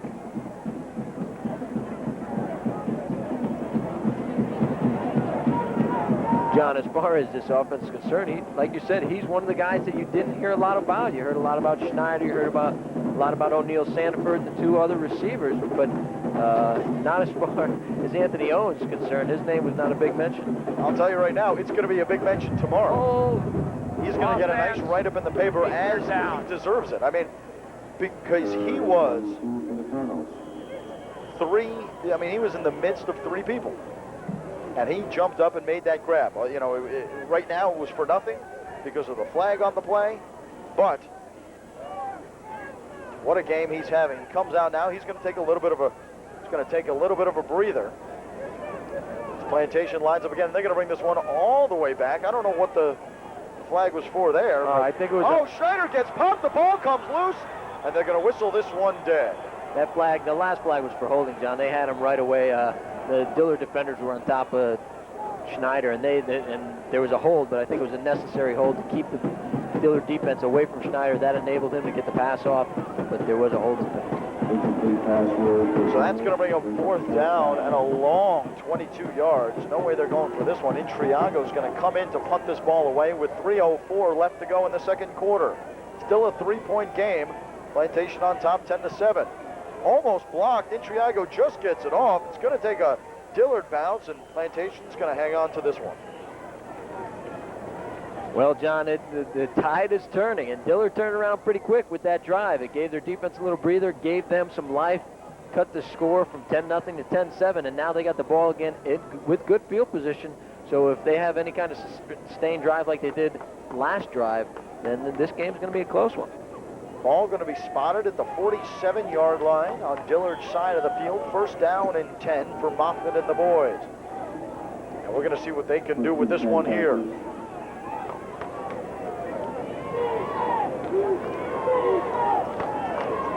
The offset I formation. Fuller and Jones in the backfield. Two wide receivers split. Man in motion is Cornelius Fuller as he comes to the bottom of your screen. Moffitt's going to put this one in the air, but it's whistled dead before it gets underway. Well, John, Joe Watkins, I think, wide receiver, jumped off sides. He got a little jump on the snap, and that's one of the reasons why that flag was thrown. Start, offense, repeat first down.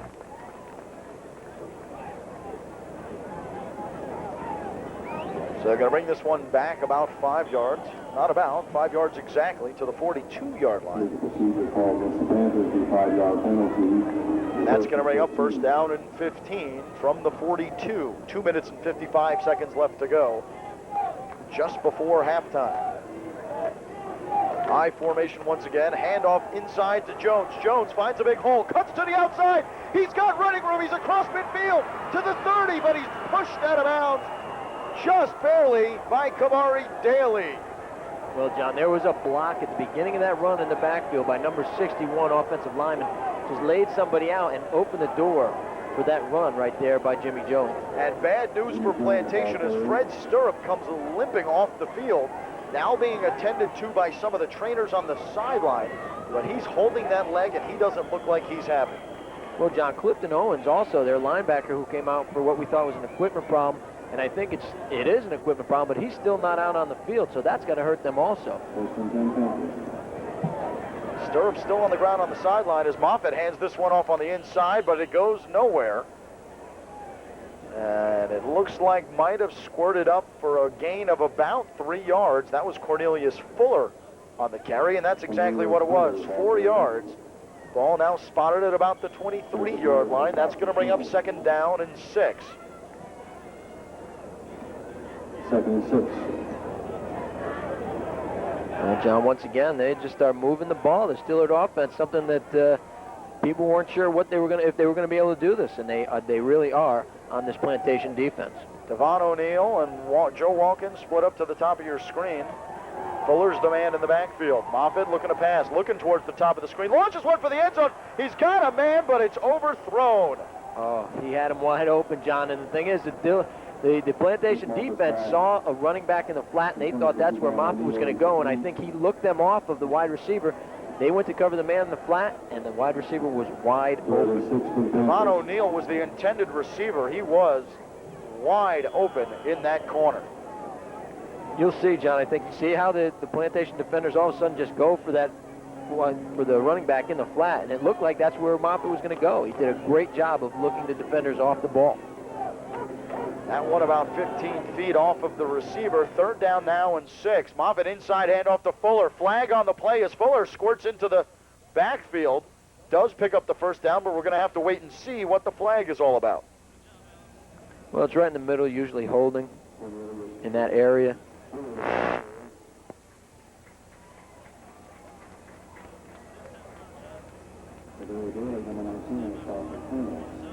Referee consulting with what looks like the umpire. And I believe you're going to be right. That is going to be holding. Hold. Offense. Repeat third down. Well, that was a quick hold. I mean, they threw that flag right away, John, before that play had any chance to develop. So they got their hands up rather quickly on that Dillard offensive line. So that's going up third down and 14. Dillard needs to get it over the 16-yard line for a first down. Clock ticking with less than a minute 30 to go. Fuller's the man in the backfield. O'Neill, as well as Walkins, split up to the top. Looking down, though, finds his man. It's Walkins. And Walkins unable to shake the tackle. Nice play by Travis Brown, the defensive back, who stepped up and got a hold of Joe Walkins. Yeah, Brown saved at least a first down because if Walkins got away from there, he would have had a little, there were some defenders down the field, but he would have gotten to that first down marker.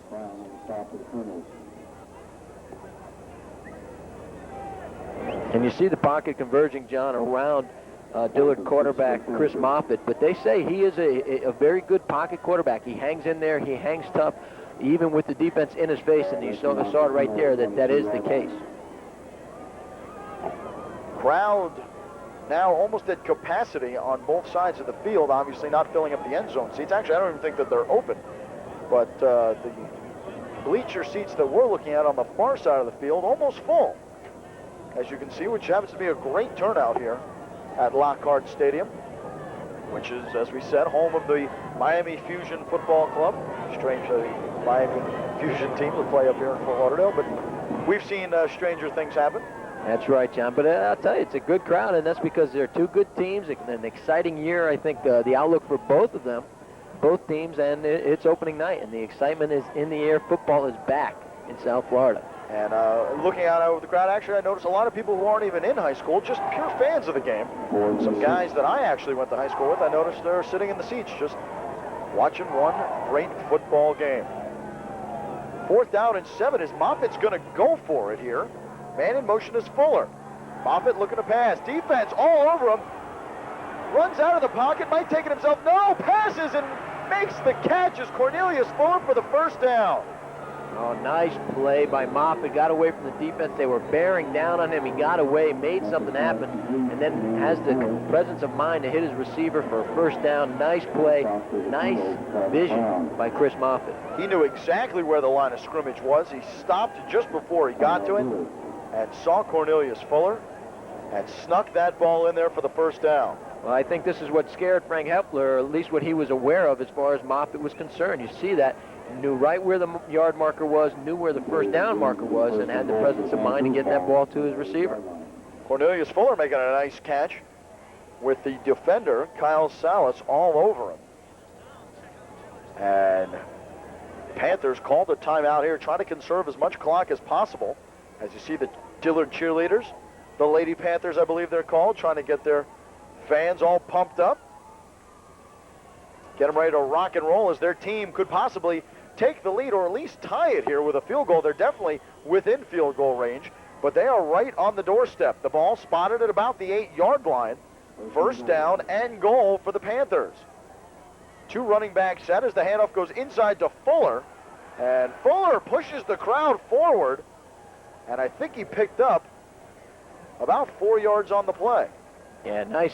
Like I said, John, coming out of that backfield, he's the fullback, but he's a guy who can run the ball for you a lot also, and he's just a crushing runner, crushing blocker. And you see a little jawing going on afterwards with Claude Stewart, defensive back. And these teams are getting into it. They're excited about this game, John. You could see it in their faces. You could see it in their mannerisms. And it's a tight one, so it makes it even more interesting. Fuller was actually closer than I thought. He was almost in. They're going to spot this ball on the 1-yard line, so they are on the doorstep. 1 yard is needed for the touchdown. For the lead, there's the inside handoff, but the running back tripped and fell, and I think that was Fuller again. It was, and I don't think there's going to be any loss or gain on the play. And another timeout called by Dillard with 55 seconds left to go. They're still down by 3, 10-7. And I'll tell you right now, Donnie, if this Plantation team goes into the locker room on the losing side of this game, you know, on the downside of the score, I think they're just going to be dumbfounded. Well, John, it's something that Miami Heat coach Pat Riley calls momentum, and that's reverse momentum. When you get on your heels, it is so often so very tough to recover from that. When you get on your heels and you're going backwards, they had the momentum, they lost it, and trying to get it back can be an impossible task, no matter how good you are or who you are. And that's what it looks like has happened right here. At least Dillard grabbed it. And John, Dillard, their defense is supposed to be the strength of this team, but their offenses looked unbelievable. So quite a turn of events here, as we saw. And, you know, you're right, because we did see, we were talking about the Plantation offense. We saw their defense step up big, and we were talking about the Dillard defense and saw their offense step up big, or their offense is stepping up big as we speak. 3rd down and 1, and that 1 is a touchdown. Well, maybe they wanted an unveiling, so to speak, of this offense. Wanted it to be a big unveiling, and they wanted to wait until the middle of the game when nobody was suspecting it. Got about 4 inches for the goal line. It's going to be an inside handoff and a touchdown. Cornelius Fuller, the 1-yard carry, and that gives the Dillard Panthers the lead 13-10. So what a change of events here. Really, really unbelievable. They're Fuller doing most of the running on this on the late end of this drive, and really just plows through. Dillard defense had no shot, and they're making it work. They take the lead, John, and this is just unbelievable. Plantation's got to be running scared at this point. Extra point is up, and it's good. So that's going to make this a 14-10 game. So Plantation all of a sudden finds themselves down by 4 points. 52 seconds left to go until the half. And you can tell the crowd really not expecting much to happen in those last 52 seconds as the majority get up to hit the snack bars. Well, you see what happens with a ball control offense, John. That first quarter took forever, what it seemed, and then the second quarter went by in a flash because you're running the ball, the clock keeps ticking. It went by pretty quick. 3 men set to receive for Plantation. Brian Thompson, number 7 at the bottom of your screen. The man in the middle, the guy we've been talking about, Anthony Owens. And the man split to the top of your screen, Claude Stewart. All set to receive.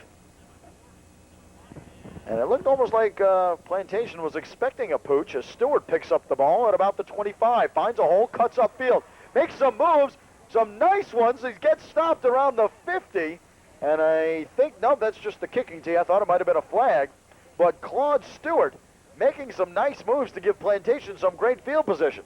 So I guess those fans who went to the snack bar are going to have to come back and sit in their seats because we might have some fireworks before this half is over. Well, John, more than anything, I think Plantation just needs obviously they'd like a score here and a quick strike, but they just need to move the football, I think, get their confidence back a little bit, get some momentum back before they go in the locker room, because they're on their heels right now, and you don't want to go in the locker room on a negative end. Owens, Beard, and Darren Clark, 3 wide receivers, all split to the bottom of your screen. Brooks is the lone back. Schneider in the shotgun, drops back. He's looking to the sideline. He's got Clark. Clark tries to turn it upfield, falls down, and maybe gets back to the line of scrimmage, which I think is all he got to. Yeah, he had to come back for that ball, John, I think more so than he would have wanted or Schneider would have wanted him to. So he lost some yardage. Here they go. No huddle offense, and they're going to try to get one real quick, John. 20 seconds and ticking as Schneider fires, looking for Beard, and he got him. Not enough for the first down, and we're going to get a timeout here. And it's going to be Plantation calling a timeout. So they're going to conserve some clock with 13 seconds left to go. They've got the ball at the 41-yard line. They need 41 yards for the score. They need at least, I would say, another 20 to get it within Intriago's field goal range. He's a decent kicker, but I wouldn't trust him anything over about 35 yards. Although, with the clock running out, you might as well just kick the ball, right? Yeah, at this point, John, I think on the first play, like we said, they brought the receiver back more so than he wanted to towards the middle of the field. They wanted to get out of bounds on both of these plays, and both they didn't, so they started with 50 seconds, and now they're down to 13 after only 2 plays. I think they would have liked to have used the clock a little better than that. Both teams now forming their game plans as they get set to play the last 13 seconds of the first half. Once again, Dillard storming back. They were down 10-0. Their offense just not clicking, having a lot of trouble holding on to the football. Their defense seemingly unable to stop Plantation, and all of a sudden, a big turnaround. Schneider in the shotgun. He's got 3 wideouts. Schneider drops back the pass, looking over the middle and fires. Got a man, but no one seemed to put their arms out for that one. Looked like he had number 5, that's Kevin Beard, and number 80, Jimmy Theo. So I don't know who thought who was supposed to get that ball, but neither of them put their hands up. Well, it looked like he kind of threw it in between them himself, trying to hope that one of them would come up with it, but I thought it was more for number 80, Jimmy Theo. But he didn't seem to be looking for the ball, which is obviously a drastic mistake in this time. So the ball remains at about the 41-yard line. 9 seconds to go, 4th down and 1. They're not going to bring in Intriago. Schneider's going to stay in. Man in the backfield is Brian Thompson. Owens and Beard at the top of your screen. Brooks at the bottom. Looking up top, just firing that ball, and it was way out of everybody's reach. Beard came inside. I don't know who he was looking for. Well, I think Anthony Owens cut his route short, hoping to get the ball and make some moves, but that's not what Ryan Schneider was expecting, John. So that's going to be a turnover on downs. Dillard going to get the football, and it looks like Anthony Owens, I don't know if he was just winded or what, but stayed on the field a little bit of an extra time. Seems to be walking okay, though, so we'll see what happens after halftime. Dillard's going to bring out their offense for what most likely is just going to be a kneel down. It's only 3 seconds left to go. I don't think they're going to do much here. 14-10 is the score, and that looks to be the score when we break for halftime. Well, John, they probably will kneel, but with these receivers, you may not have a problem trying something. There they go. It's going to hand off to Jones. Jones breaks it upfield. He's got some room, and he slides up at about the 41, but that's going to do it for the first half. So at the end of the first, Dillard takes the lead over Plantation, 14-10. John Levine, Don Brennan, sit tight. We're going to be back with the second half right after these words.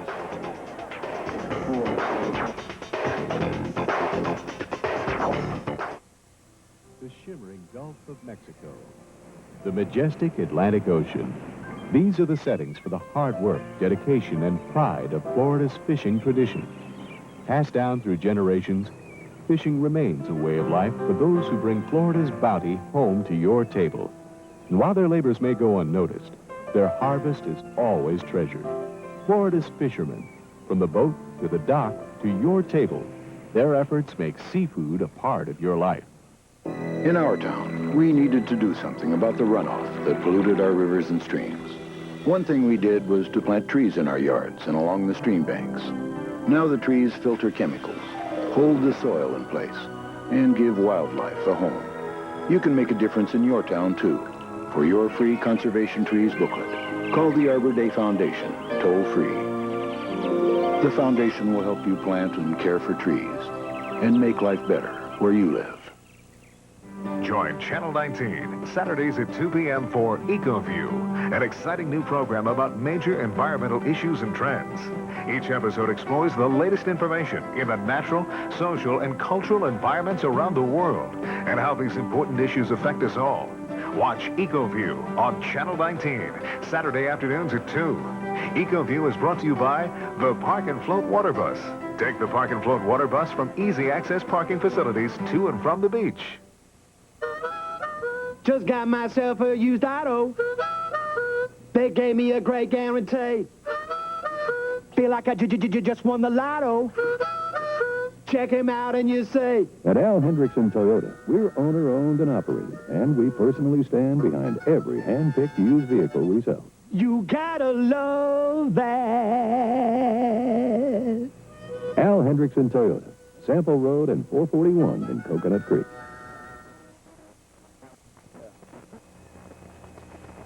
John Levine, Don Brennan back here at Lockhart Stadium, just about to start, actually already starting the second half. Plantation, who chose to kick off in the first, does get the ball here in the second. It's going to be first down and 10. The ball spotted at the, we'll call it about the 34-yard line. Schneider lines up at the line with one man in the backfield, and he gives it to him. It's Brooks. Brooks tries to squirt through. No gain on the play. He stopped dead at about the 39-yard line. What are you clapping for? You didn't go anywhere. John, I think what you're going to see in the second half is Plantation's going to try to get that running game going so that they can use their passing game to a better level, because they have to. Everybody knows they're going to pass the ball. So if they could get some running plays to kind of offset that, that'll be better for them, and it'll keep the defense at bay. And so that's what I think they're going to try to do. Brooks Gordon once again lines up in the backfield, went nowhere on that last play. Second down, well, they're going to call it 9, maybe picked up a half a yard. Schneider now looking to pass. Firing, finds Owens. Owens makes a nice move, but gets stopped just shy of the first down marker. Flag down on the play, though, on the far side of the field. We're going to have to see what this one's all about. Well, John, usually in that area, it looked like maybe a face mask of some sort. And the Plantation players clapping. The referee's talking to Schneider, so I'm guessing it's going to go against the Panthers.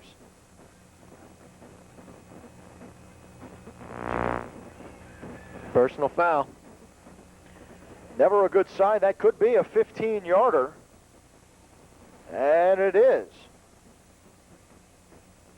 Personal foul against the Dillard Panthers in front of their own bench. Down, defense, first down. Well, John, you don't realize how long 15 yards is until the refs are walking it off against your team.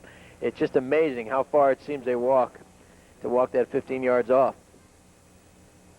Well, as always, if anyone remembers back from last season, we will be picking our Media One Al Hendrickson Toyota High School Football Player of the Game. That will be done at the conclusion of tonight's football contest, at which time we'll go out to the field and talk to the player as well as his coach.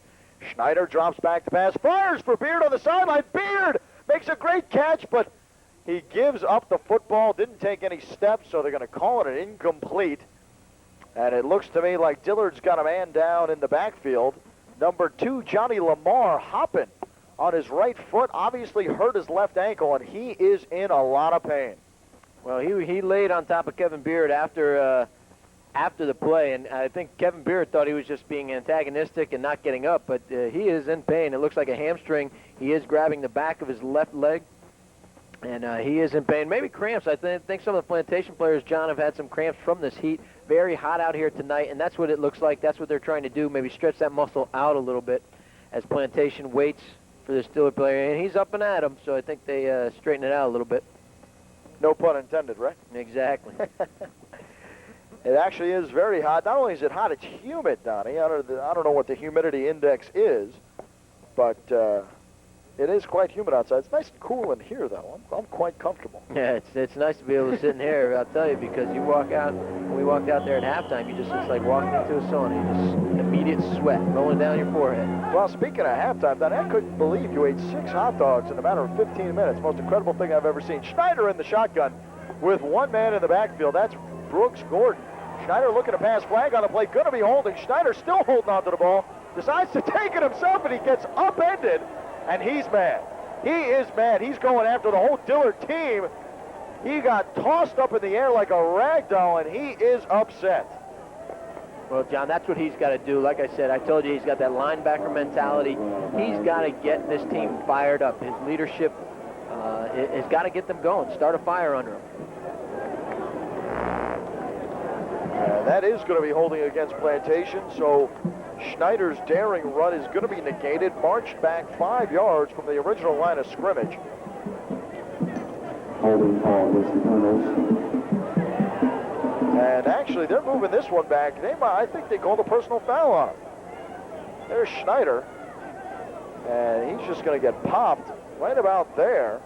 Oh, and he got hit. That could have constituted a late hit. I don't know, John. I mean, I can understand why he's mad, obviously, but he was still up in the air. The first guy was making the tackle where the other guy was coming across with his momentum and hit him. I don't. Obviously, you could be mad at that kind of hit, but I don't think it was out of line. So that's going to bring up second down and 25. Schneider in the shotgun, drops back the pass, fires, looking for Beard. Beard makes a great catch for the first down. Kevin Beard's pumped up, and he's got to be. A leaping grab, it hit him in his fingertips, and he hauled it in. He got the first down and more. What a play by Kevin Beard. It was a great play by Beard to be able to get up there and get that ball. And Ryan Schneider put it right, really the only place he could without it being intercepted, and gave a nice touch, gave Beard a chance to grab that ball. Well, actually he had some room, but nice play by Beard. That ball was, you're absolutely right, just within his reach, and he hauled it in. You know, he's been touted as one of the best receivers Broward County's ever seen, and he showed it on that play. So first down and 10, ball at the 26-yard line. Schneider lines up in the shotgun, got Beard and Owens. Beard now in motion to the bottom of your screen. Gordon is the man in the backfield. Schneider dropping back the pass, looking at Beard, looking, firing to the sidelines, and he just threw that one away. John wisely thrown away. It was good coverage, and he had some defensive linemen coming at him. Got rid of the ball, and made a nice move to get rid of it and not have anything else happen. Well, Treyarch Lefevre clutching the back of his legs, and he seems to be in a little bit of pain. Could be another hamstring problem. That's what it looks like. He is going down to the ground. He is not going to be able to continue. He was trying to walk it off, trying to dance it off, but he is just in a lot of pain, writhing on the ground, as you see him there towards the top of your screen as the trainer comes out. Well, this game being brought to you by Al Hendrickson Toyota. Al Hendrickson, your hometown dealer, as well as our good friends over at Media One. Media One, this is broadband, this is the way. Well, John, looks like another cramp. Johnny Lamar got fixed up right quick by the trainer with some stretching. A little dehydration, it looks like we said, from the heat. And now Treyarch Lefevre also looks like they're stretching him out, so hopefully it's nothing serious, just some cramps that hopefully he can get a little liquid in him and get going again. But he's in pain. He is. And looks like he's going to get up now. He's walking it off, still clutching the back of his leg, and sort of a limper type gait that he has. Still seems to be some lingering cramps there, if that's what it is. And we're going to go back to this ball game with 9:25 left to go in the third quarter. Dillard still leads by 4, 14-10. Schneider inside handoff. No, gives it over to Beard on the little swing pass. And Beard doesn't pick up much, maybe 4 or 5 yards before he's brought down. And it looks to be another injured player. Well, John, Darren Clark, number 6, got rolled right at the end of the play, wasn't involved in it. Somebody got pushed, it looked like, on the back of his legs, and they just rolled up on him, and hopefully it's not serious, but it looked like it could have been. And he's in pain right away. People run to him, so he must have screamed out. And you see that one of the defensive players just rolled right up on his leg, and this could be a problem. Could be. He is laying on the ground motionless. You see a shot of his face there. He's in a lot of pain, trying to explain to the trainers where it's coming from. He is hurt. So hopefully he'll be okay. I think they're trying to turn him over, which they do. About obviously Ball resting on the Panther 22-yard line. for the best. No one wants to see a player hurt, whether it be on your side or the others. I think what you're hoping in this situation, John, is that just the initial pain, hurt and the shock of getting rolled on, and hopefully it wasn't a real threatening injury. It did seem like he started to get up, and now I think they are going to get him up, and I think that's what it might have been if this crowd gives him a nice cheer. And Aaron Clark up and walking around. He seems to be okay. He'll sit out a couple plays, and hopefully we'll see him back in this ball game. 3rd down and 6 now at the 23-yard line. Tony Owens back in the game for the Colonels. Schneider tries to punch this one into the end zone. 3rd and 6. Schneider in the shotgun, back there with Brooks Gordon. Schneider looking to pass, looking upfield, looking for the corner, trying to find Beard, and he makes another great grab. Stays on his feet and almost gets in. Well, John, oh, man. Just out of reach of strong safety, David Brown, number 1, just missed it, maybe got a little fingertip on it, but that was the key right there. Had he been able to get a hand on it, that play would not have happened. Well, Beard making another fantastic grab, fighting for the extra yards, and he gets all the way down to the 1-yard line. Watch David Brown try to get up, just try to get that ball. Oh! He tries, but he didn't come down. Kevin Beard right there for the ball, and then makes a gallant effort trying to get in that end zone. He lowers that shoulder, and, Beard is not that big, but he puts that shoulder down like he is a 220-pound fullback. Schneider inside hand off to Brooks. Brooks in there for the easy touchdown. The 1-yard score by Plantation puts them up by a score of 16-14 with 8:24 left to go in the 3rd quarter.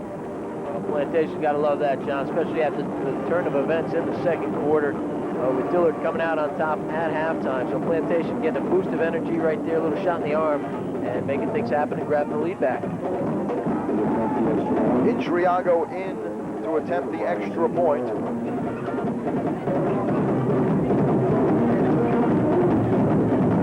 Backup quarterback Brian Schaefer to hold.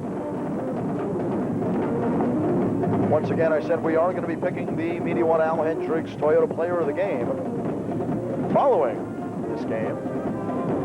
And I don't know, Donnie. I've been thinking about it. I don't know who it's going to be. I was just going to say, John, we better call Al Hendrickson and ask him for some help, because there's been some good plays. And, Kevin Beard doing a good job, Ryan Schneider getting him the ball, and then on Dillard's half, same thing. Chris Moffitt doing a good job, and then you got their running backs, both of them, really chewing up yardage. I'm stuck. I'm stumped. This might come down to a whoever has the ball last type situation. Yeah, we're going to have to see how this one plays out, as they say, Johnny. Still a lot of time left to go. 8:24 left in the 3rd quarter. Had a good shot of Plantation side of the field. That was their band of pride. I think that's what you miss in pro games. Is, of course, the band. I know Redskins, always a big band type football team, but you don't see them much anymore. Yeah, John, that's why they say the World Cup's so popular. The whole country, it's just a country pride, and the whole country's involved. And on a smaller scale, with college and high school, you get so many people so excited. You see it in the Final Four, you see it in the bowl games. It's just amazing how many people get really involved, as opposed to just your average everyday guy liking a team here and there. They have a real affinity for their team. Good shot of number 20, Jimmy Jones. He's back there with Joe Walkins. They're getting set to take this kickoff. They were cheating up a little bit. Wondering if they were ever going to see that onside kick, but I don't think they're going to be honest. Triago sets his team in motion. There's the kickoff, but flags fly as soon as it's kicked off, and I believe that's going to be Plantation on the offsides. Well, John, as much problems or as many problems as Dillard has had on special teams as far as holding the ball, Plantation's had a few penalties on the kickoffs. They're jumping off sides or their alignments are just not making it. No official word yet on what the flag and whistles were all about, but that's what we're guessing because they're bringing Plantation back and they're going to re-kick this ball.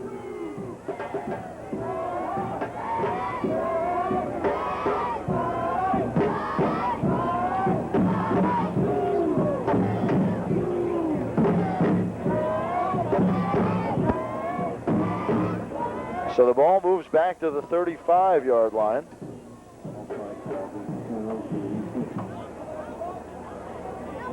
As Intriago sets it up on the tee, getting ready to re-kick. That last one he crushed. He kicked it all the way into the end zone, which we really haven't seen his leg much tonight because he's been doing those little poochers. Yeah, that was the first time he kicked the ball away, really, John, and I don't know why they're changing the strategy because these guys, they've shown how dangerous they can be when they get the hands on the ball. Intriago, team in motion once again, and another pooch one, this one just to the sideline. And that one goes out of bounds at about the 35-yard line. Flags are going to fly. Same rule as in the NFL. If you kick it out of bounds on the kickoff, they spot that ball way upfield. They want to give the team a chance for a return. So another mental error, you could say, on the Plantation Colonels.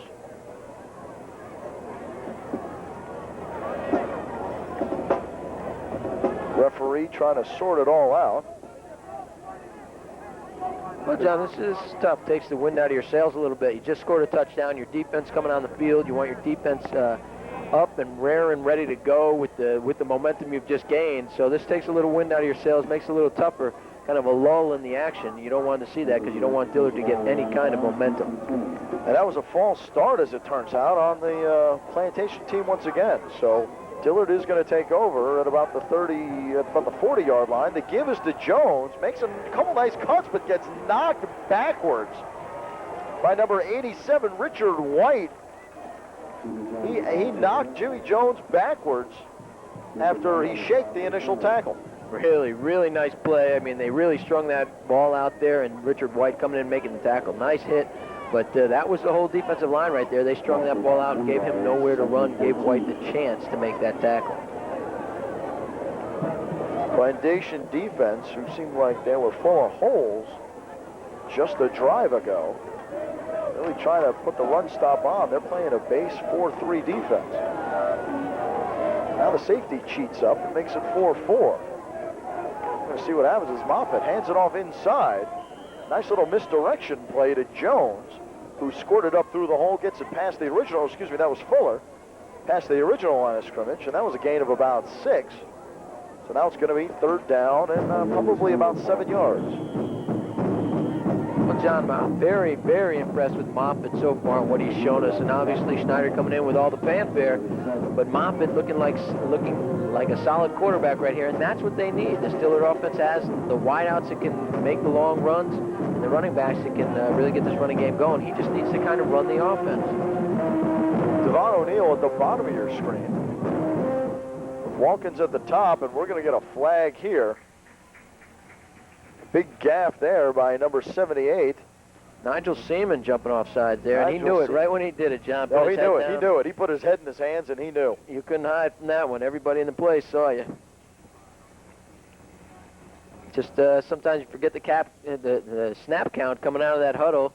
You got so many things you're listening to, and even the quarterbacks have had problems. Remember what count they called because they really do it subconsciously, John.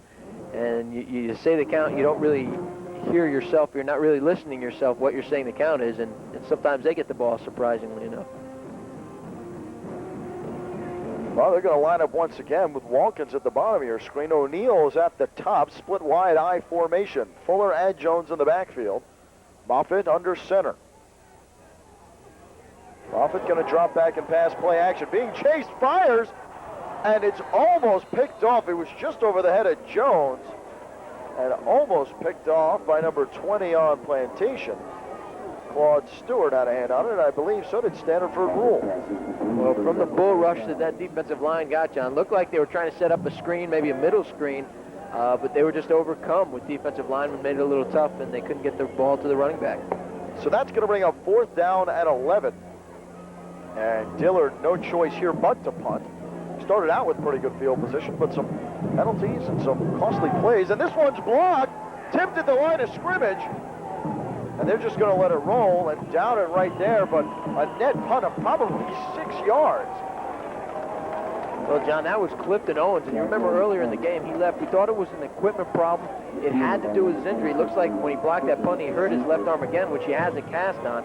What the referees told him is that he needed a note from his doctor. That and what Frank Heffler was saying, he thought all he needed was padding, a certain amount of padding on the cast, and he thought he would be able to play, but the refs took him, made him come out of the game, said you need a note before we let you play. He must have gotten that note because he was in there to block that punt, but then it looked like he blocked that punt with his bad arm, John. Wow. How'd you find all that out? Well, John, while you were in the hot dog line, I was doing a little research, trying to break a little story here or there, you know, talking to coaches and players and seeing what was going on, what was going through their heads during the first half. You've earned your paycheck this week, I'll tell you that. Well, my friend Dave, the cameraman from Channel 10, actually hooked me up with that while we were down there on the sidelines talking. And see, you know people that make things happen. Well, it helps, John. It helps to know a lot of people. People running at me with it. You saw the people running at us with information during halftime. Yeah, well, I saw the people running at you with information. The cheerleaders were actually running at me. They're those big TV types, you know. Well, it was information they wanted to give you. Getting back to the game at hand, timeout was on the Dillard side of the ball. Plantation is going to take over after the blocked punt. It was the first real huge special teams play that we've seen thus far, besides obviously the fumbles. 6 minutes left to go in the third quarter. 17-14, Plantation still leading over the Panthers. We've seen this game flip-flop twice so far. And we'll see what happens as Brooks Gordon, carries the ball across the 35-yard line. He gets tripped up. They'll probably spot this at about, now they're going to spot it behind the 35 at about the 34. That's going to bring up 2nd down and a long 7. Well, John, I know that the Dillard offense was not on the field a lot in the first quarter, so you can't really tell. But ever since Clifton Owens came out of the game, that's when they really made their scoring drives, and they really drove the ball well without him at his linebacking position, so that hurt.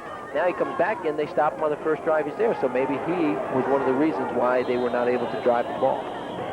And Trahern Lefevre into the backfield, grabbing Schneider by the jersey and spins him down. Schneider, I think, might have hurt his leg on the play. He seems to be limping just slightly. He grabbed it as soon as he had hit the ground. Now he seems to be favoring his left leg. I think they're going to try to maybe call a timeout right away. The trainer running over. They don't want anything to be happening to Ryan Schneider. Oh, and there's a player.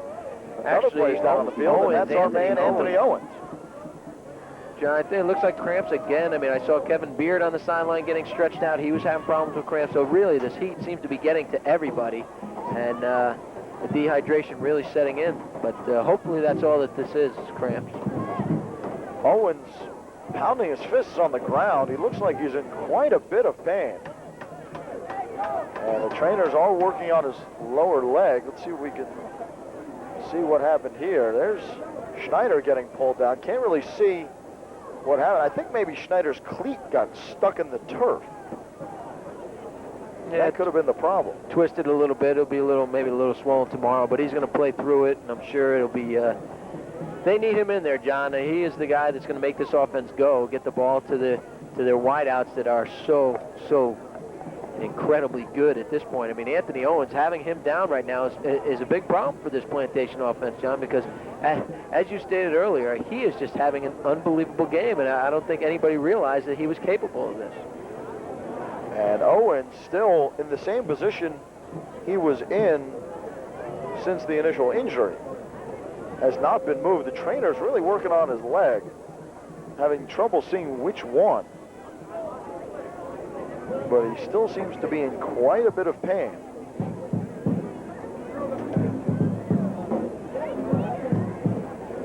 Don't want to make any speculations at this point. They are going to try and get him up. At least now he's sitting up.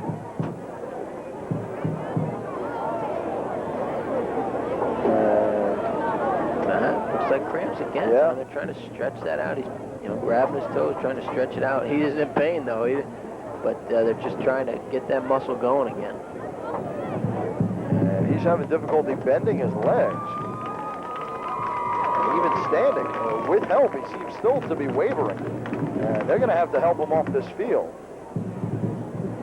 Because he can't even move. Oh, he can't. He's in a lot of pain. Oh, it's his calves, John. Both calves, too. And then when that feeling when you wake up in the middle of the night in bed, when your calves just lock up on you. That's how he's feeling right now. He can't even walk. And that, he may need intravenous fluids just to get things happening there. Those aren't available at the snack bar, though. I didn't see any when I was down there. Well, while they attend to Anthony Owens, we're going to take a short break here, but we're going to be back right after these messages.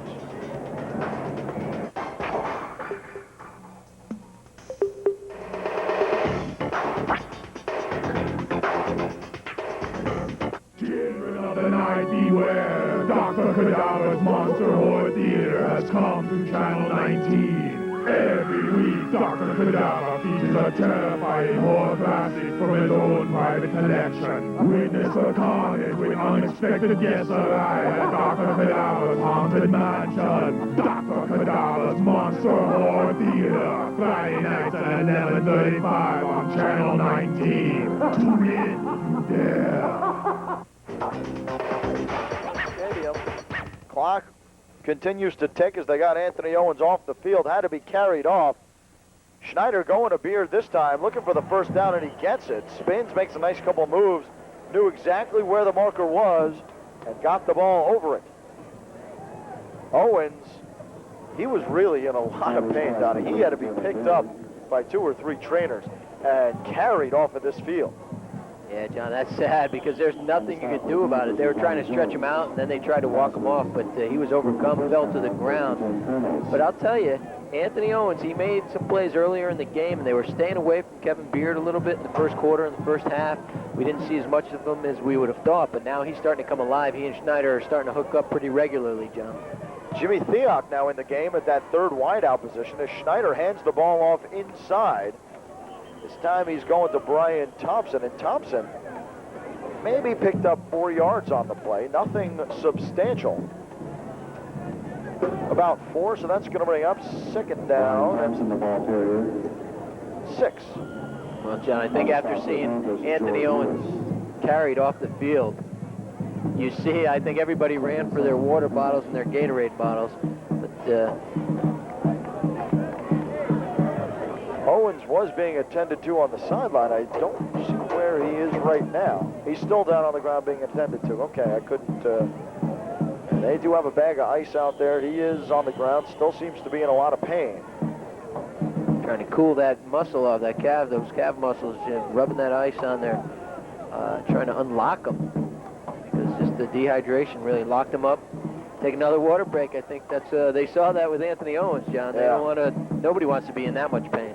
I know I don't. I wish I had some water up here. And that's not a hint for the guys in the truck to go get me some and bring it up. But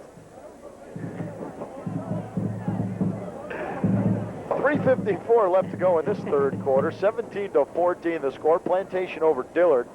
A game that we have seen go back and forth and back again. It was 10-0 Dillard. Then, 10-0 Plantation. Then Dillard stormed back to make it 14-10. And early in the third quarter, Plantation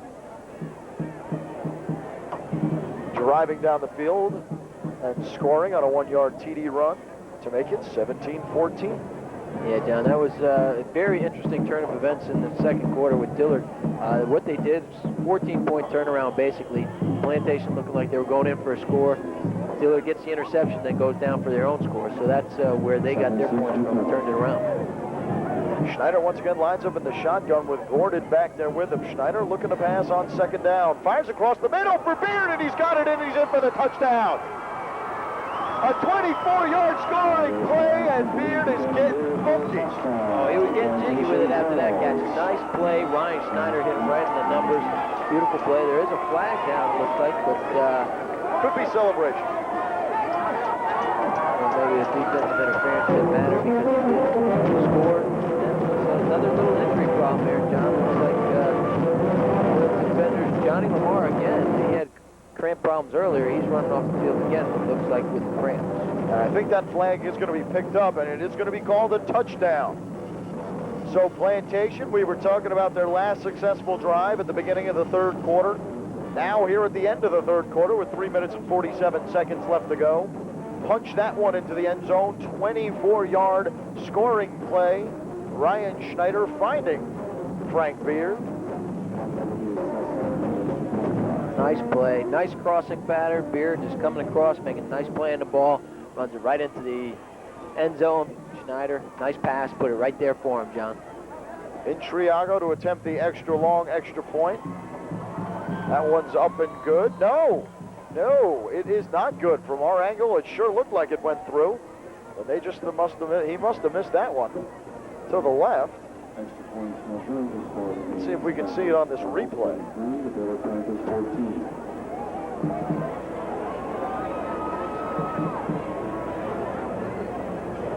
Well, that was tough to see. It looked like it went over the top of the crossbar. I guess so. But they were right there, so yeah, I'll go with their judgment. But as you can see, John, right down on the sidelines, right in front of us, Ryan Schneider getting attended to for maybe when he twisted that knee. They're looking at it, but he looks like he's all right, but they are checking on it, making sure that it is all right and that he can still go. It seems to be that they're rubbing that calf muscle, both of them, so he might be having problems with his lower legs as well. As you can see, that's Schneider. Distinguished bald head. Really tough to defend against cramps, John. I mean, you got to be hydrated, but in this weather, in this heat, with all that pads on, you lose a lot of liquid, so it's tough to maintain, your body fluids. Well, Plantation set to kick off once again. They lead by a score of 23-14, missing the extra point attempt in Triago did. Jones, Watkins back for Dillard. They stand at or around the 10-yard line. As Intriago kicks this one up in the directions of Watkins, backpedaling, and he gets it around the 6. Watkins to the 15, to the 20, looking for a hole, finds one, stays on his feet, and brings it all the way up to about the 27-yard line before he's finally brought down. So actually, I believe the first successful return we've seen thus far by either of the pair. John, Dillard's got to get it going again because, they showed that they could drive the ball in the first half. Once they were able to hold on to it. So they've got to get one of those sustained drives going again. I had a new tongue today. Having a little problem with it. O'Neal and Watkins are the wideout split. Man in motion is Fuller. Moffitt hands off to Jones. Jones right up the middle, picks up about 4 before he's brought down at about the 31-yard line.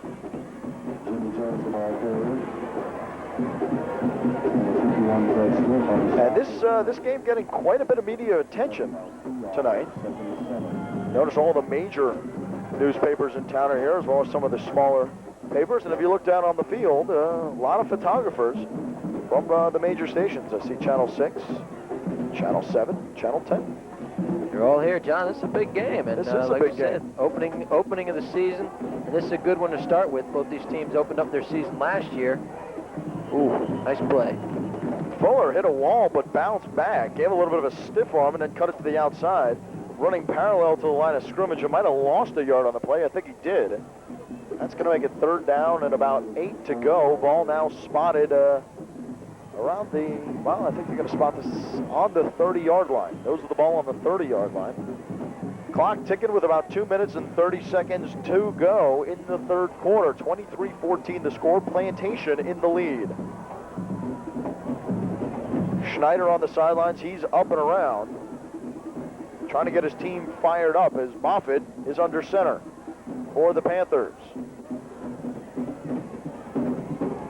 Moffitt on the long snap count, now looking to pass. Fires, finds his man along the sidelines.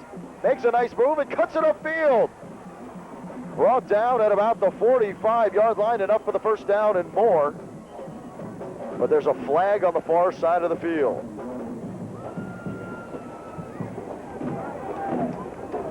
Travis Brown on the Southern Colonels. Flag on the play. Illegal man downfield.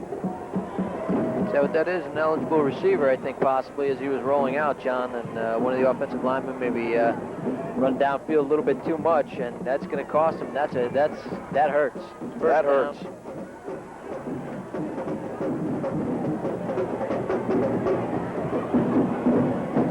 As you can see, Dillard sideline definitely not happy about this one. And how could they be? That hurts, John. You go from having a first down to third and long. Third and what looks like 14. And that's just that's a backbreaker right there. Something, definitely a mental error on behalf of one of the linemen getting a little too far downfield, and that hurts. So that's going to bring up third down and 13. Ball now at the 25-yard line.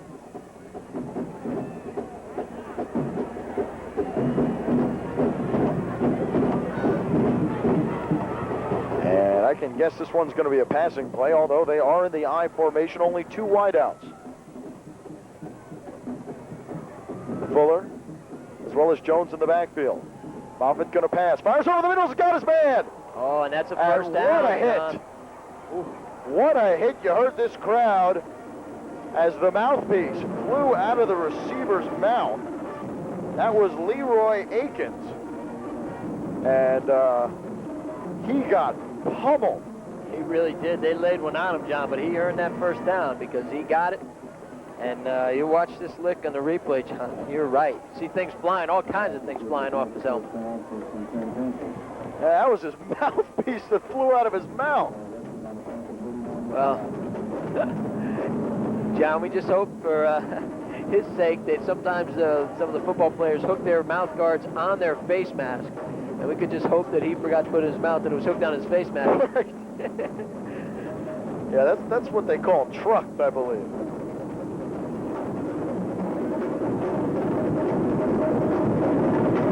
I'd love to take three right now, Donnie, but we got a game going on, and Moffitt looking to hand off, runs, and what a play. They got pummeled before it even started. That run play goes nowhere. A loss of probably about 5. Fred Stirrup right in there, their big guy on D, made a nice play. And they lost some yardage there, John. And their running game, which is their strength, or one of their strengths, has come to a standstill right now. Their passing game's still been getting things done, but Plantation has really closed down the run on Dillard. Well, they say the mark of a good team is one that can make the adjustment at halftime. And I think this Plantation defense might have, because you're right, they have pretty much shut down the Dillard running game thus far. Cornelius Fuller, the lone back in the backfield. And there's going to have a flag here, and it's probably going to go against Plantation.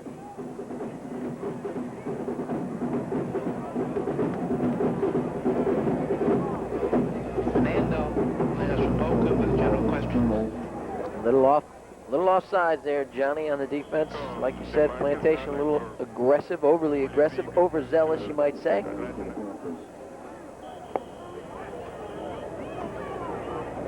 Plantation sideline, eagerly watching their defense as they hope. That's going to do it actually for the third quarter as the clock winds down to 0, but I think they're going to allow them to get one more play off because of the penalty.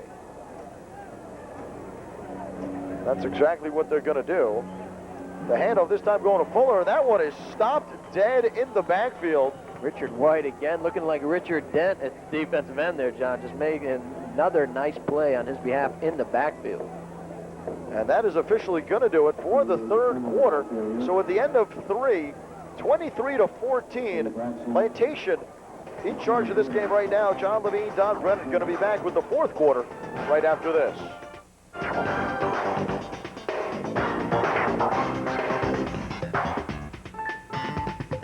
Children of the night, beware! Dr. Cadaver's Monster Horror Theater has come to Channel 19. Every week, Dr. Cadaver features a terrifying horror classic from his own private collection. Witness the carnage with unexpected guests alive at Dr. Cadaver's Haunted Mansion. Dr. Cadaver's Monster Horror Theater, Friday nights at 11:35 on Channel 19. Tune in if you dare. Let the games begin. Hey, seniors, be a part of the South Florida Senior Games, the Olympiad for anyone 50 years and up. Compete in over 70 athletic and leisure competitions, enjoy social activities, and entertaining and spirited opening and closing ceremonies. So don't miss out. No matter what your reason, the 9th Annual South Florida Senior Games has something for everyone. Wednesday, October 21st through Saturday, October 31st, 1998. For more information, call 954-357-8170 or 954-761-5383. John Levine, Don Brennan back here at Lockhart Stadium for the fourth quarter of this exciting football game. Plantation Colonels taking on the Dillard Panthers. 3rd down and 12 for the Panthers as they switch sides of the field. And hoping maybe to do better going this way because this drive has seemed to be fizzling. Moffitt play action, rolling out to his right, looking down the sideline and firing. And he sort of just threw that one away. There was a receiver in the area, but it was way out of the reach of number 6, Devon O'Neill. So that's going to bring up 4th down and 12. Ball still resting at the 38-yard line. Dillard's going to have to bring in the punting unit, which is exactly what they're going to do. And number 17, Anthony Owens, back in the game for Plantation. Obviously got those leg problems worked out. He's in the backfield with the speedster, his line mate, Kevin Beard. They're both set to receive. Flag on the play before it got underway. They're not going to stop it, though. Could be on the defense. Beard takes the punt, and he gets upended. Sort of just jumped and got spun around, but he looks to be okay. We're going to have to see what this flag is all about.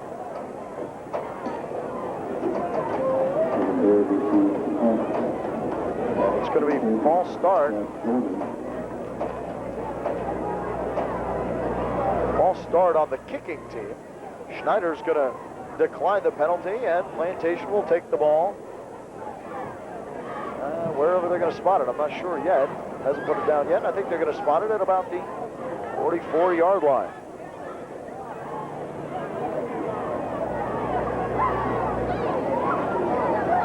So 1st down and 10 from the 44-yard line. Plantation taking over. Very successful drive last time they had their hands on the ball, and I thought they were throwing another flag, but Russ was just throwing it back to themselves. Okay.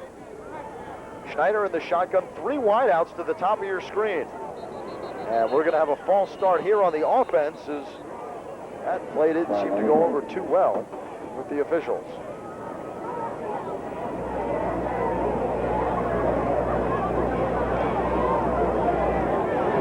So they're going to repeat 1st down, but they're going to do it 5 yards from where it was. Move it back to the 39-yard line, where Schneider and the Colonels will try this all over again. 15 seconds into the 4th quarter. Plantation in control here, 23-14.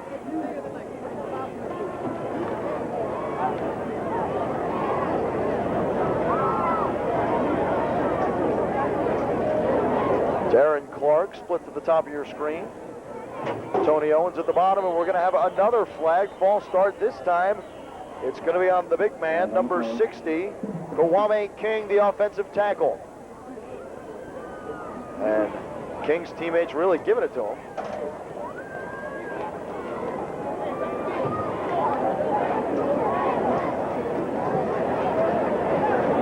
And no, I am mistaken. They're going to put this one against Dillard. King looked to jump off sides, or to move before the ball was snapped, but I guess they called that on the Dillard jumping off sides. So a good break here for Plantation as they get the ball back at the original line of scrimmage, first down and 10, so it's like nothing ever happened. Inside handoff, no play action fake. Schneider rolling out the pass, fires, got Beard, who jumped up, had it in his hands, but he was being tackled. And no flag on the play, even though the fans wanted it. Well, John, it looked like either a perfectly timed hit or the ref just missed that one, because it looked like he arrived, the defender arrived a little before the ball did, but otherwise, nice perfectly timed hit. If that was the case, no flag on the play. See, he did. He hit him beforehand. Ref's just a tough one to call. So with 11:36 left to go in this fourth quarter, second down and 10. Back at the original line of scrimmage, the 44-yard line. Brooks Gordon, the man in the backfield with Schneider, who's in the shotgun. The play action fake to him is going to be whistled dead. Flags flying all over the place. I think once again, John, Dillard moving, Dillard defense jumping on the lift of the leg by Ryan, by the quarterback. No, that was a Plantation penalty. Illegal motion, so it was not Dillard's defense at all. So that's going to bring up second down and 15. Ball's moved about 4 times so far, but never because anybody's moved it, just because flags have been flying.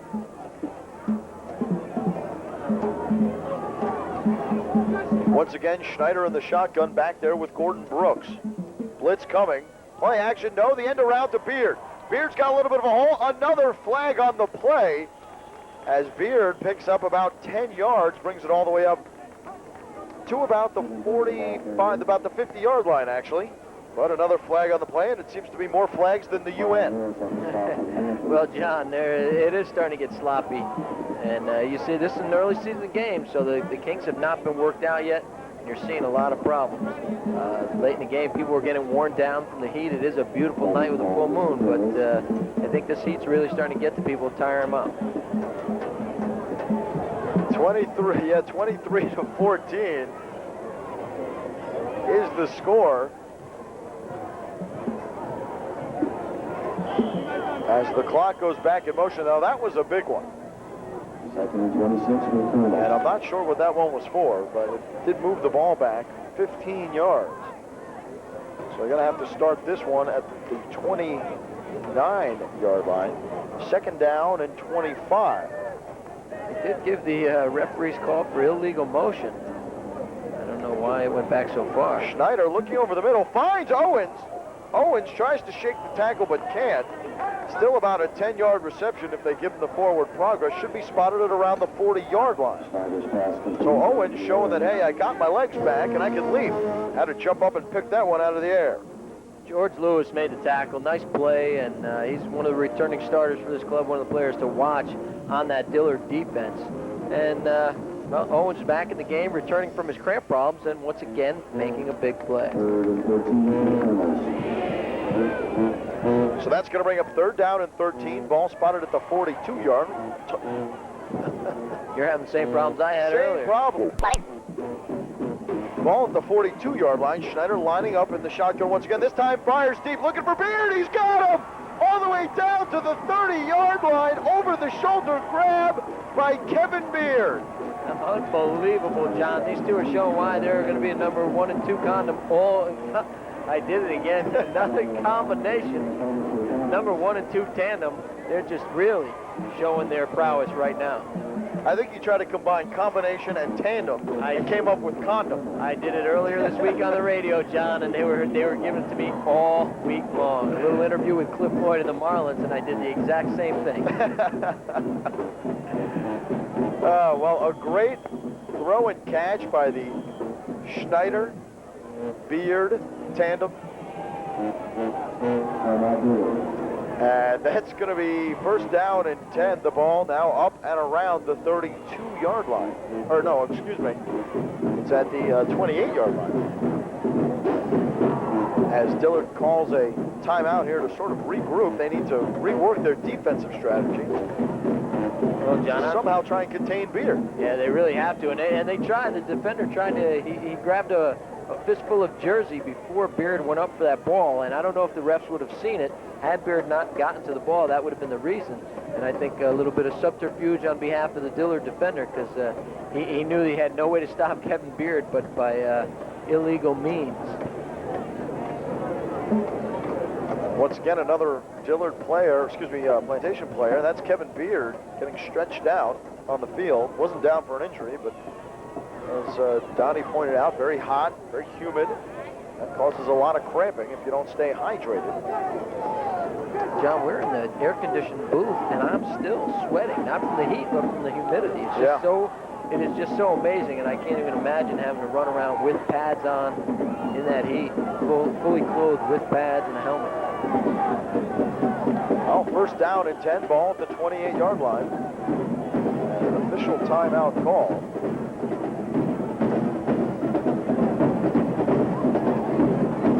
Officials getting worked out, whatever they needed to get worked out. Schneider's going to take this one from under center with Brooks Gordon, the man lined up behind him. Beard and Owens are down at the bottom of your screen. Schneider the handoff to Gordon. Gordon squirts up the middle for a gain of about 5. All the way up to about the 23-yard line. Clock still ticking with 9:45 to play in the game. Yeah, you can see the heat taking its toll, even on the Plantation, on Kevin Beard and Anthony Owens. They're basically not that they don't want to. I'm sure they're trying to preserve their strength and their fluids. Didn't even really run out the play. They knew it was going to be a running play, so they didn't really do much on the line of scrimmage out wide because they really couldn't help, and they wanted to preserve their energy. And I wonder how much of a toll on Dillard's defense. Remember how long they were on the field, basically the whole first quarter. Yeah. Well, Schneider didn't like what he was being told, didn't like the play, and he immediately called for a timeout. Coach Hepler now heading out to the huddle.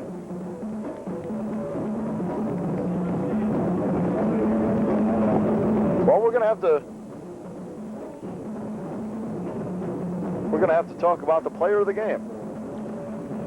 I'd have to say right now the front runner's got to be Kevin Beard.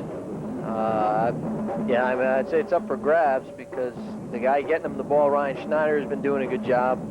And there's some other guys on behalf of Dillard been doing a good job. Anthony Owens started out in a blaze of glory, but Kevin Beard just coming to the top.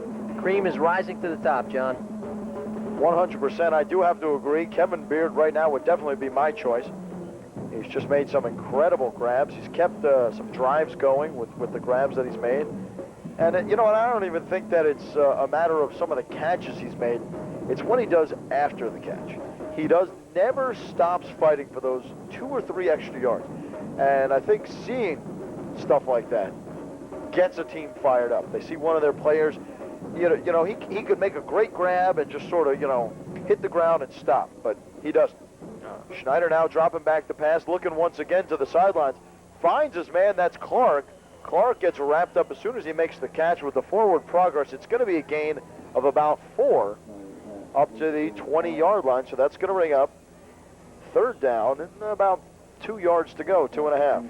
John, getting back to Kevin Beard, like you said, I think you're so right, is that people see it, I think fans react to it, players react to it, just trying, you know, people giving that extra effort gets everybody fired up and wants them to outdo the other guy, and that really helps. You see there Darren Clark really getting nowhere, Dillard defense swarming him. 3rd down and 2. Brooks Gordon is the man behind Schneider. He gets the carry and picks up the 1st down. A great job, I definitely have to mention, by the Plantation offensive line. Obviously can't have a good running game without a good offensive line, and they're getting the job done tonight. No, John, they really are, and there's 2 guys returning there, 2 big guys too. You got basically Anthony Caggiano, the center, who is one of their solid guys. He's returning, but offensive tackle Mark Shapiro, he's 6'2", 310, and he is the mainstay of that offensive line, and they're really showing they're getting it done tonight in the second half. Schneider now under center, Handoff inside, new running back in the game, and he gets trucked as soon as he puts his hands on the ball. Arthur Daniels was the man coming in to replace Brooks Gordon, and he maybe got that ball back to the line of scrimmage. Cardell Bynes just laid him out. He was right there waiting like he knew what play was coming, John. And did gain about a half a yard on the play, but the scoreboard's going to remain at 2nd down and 10, so that's what we're going to call it. Oh, watch this hit in the replay right there. Just fills that hole. Number 52, Cardell Bynes, just takes him out. 2nd down and 10. Now a split back set. Daniels and Gordon. Schneider dropping back to pass, looking for Beard. And there was no way he was going to get this ball.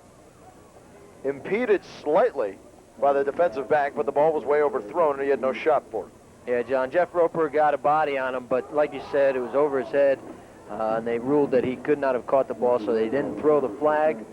But they got one more chance at least to get the ball in the end zone before they try for a field goal or if they decide to go for it.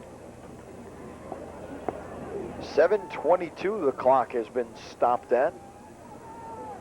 That's what's left to go in this game. Still a 9-point game, so Dillard definitely not out of it. No, they're not out of it, John. I think if they don't punch the ball in here, the Plantation Colonels, if they don't punch the ball on this 3rd down play, that they might go for it with the 9-point lead. Schneider looking for Beard, and that one a rare miscue as he threw that one about 3 steps behind him. Beard turned one way and the ball came another. So that's going to bring up 4th down and 10, and Intriago is going to come to attempt this field goal. And that one looks to be, it's going to be about a 34-yarder. So we're going to see if Intriago, how much leg he's got. And I think he should have no problem making this.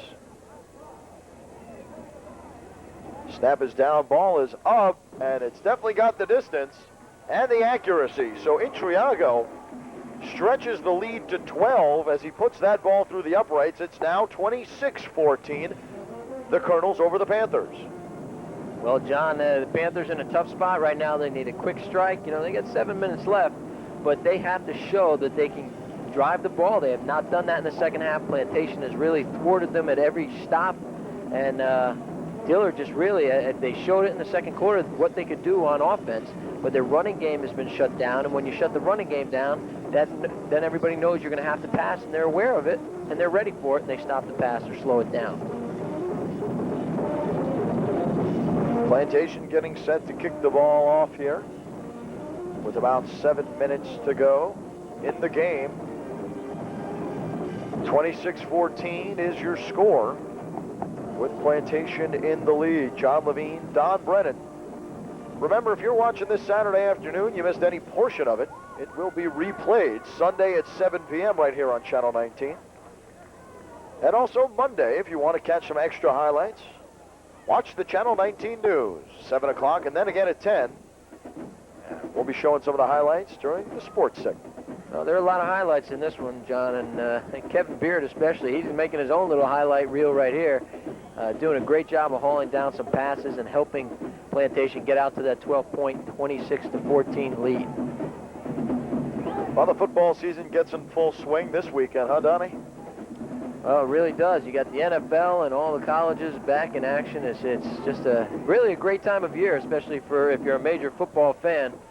Dolphins playing in Indianapolis, and everybody's highly awaiting that one. Kickoff goes to Walkins, who fields it about the 15, makes a couple nice cuts, gets it up to about the 22-yard line, and that's where he's going to be brought down, and the Panthers are going to start their drive, 1st down and 10. Yeah, should be some very good games this weekend. Some games that might set the tone for the rest of the season. Well, University of Miami Saturday night playing Tennessee State, or Eastern Tennessee State, and they got things going. Coach Butch Davis looking forward to a breakthrough year with new quarterback Ryan Covington. Very much a similar situation to Dillard. They have some young players, some good young players, but very much like Chris Moffitt, Ryan Covington been waiting around for a couple of years. Not Ryan, but Scott Covington waiting around for his shot to commandeer the offense. Fuller is the lone back behind Moffitt. 3 wideouts split to the bottom of your screen. Moffitt looking to pass. He steps up and fires. It's got a man. It's Watkins. Watkins makes a great reception at the 34-yard line.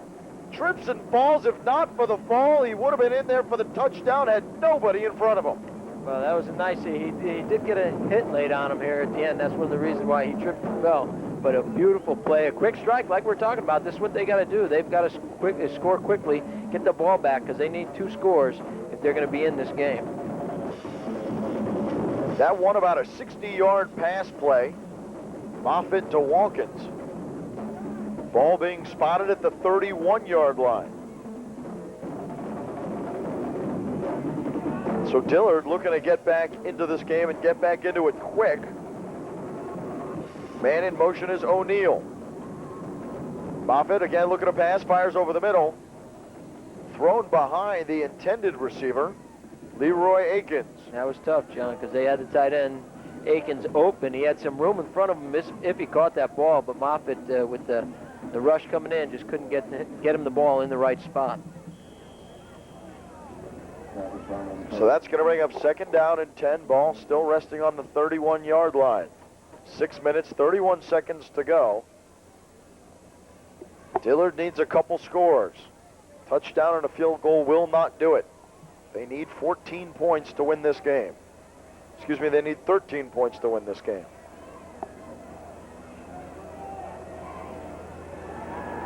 Moffitt back to pass, looking for the sidelines. And once again, was looking for Watkins, who was well defended that time by Travis Brown. And the ball just way overthrown. Yeah, just overthrew him. He had a little window of opportunity there, John Moffitt did, to get the ball in there, but he overthrew it. Watkins broke through at the end of that route, and he was open for a little bit. But as you said, ball was overthrown. No chance of catching that one. Clock stopped with 6:25 to go. It's now 3rd down and 10 from the 31. So besides the quick strike to Watkins, Dillard unable to get really anything going here.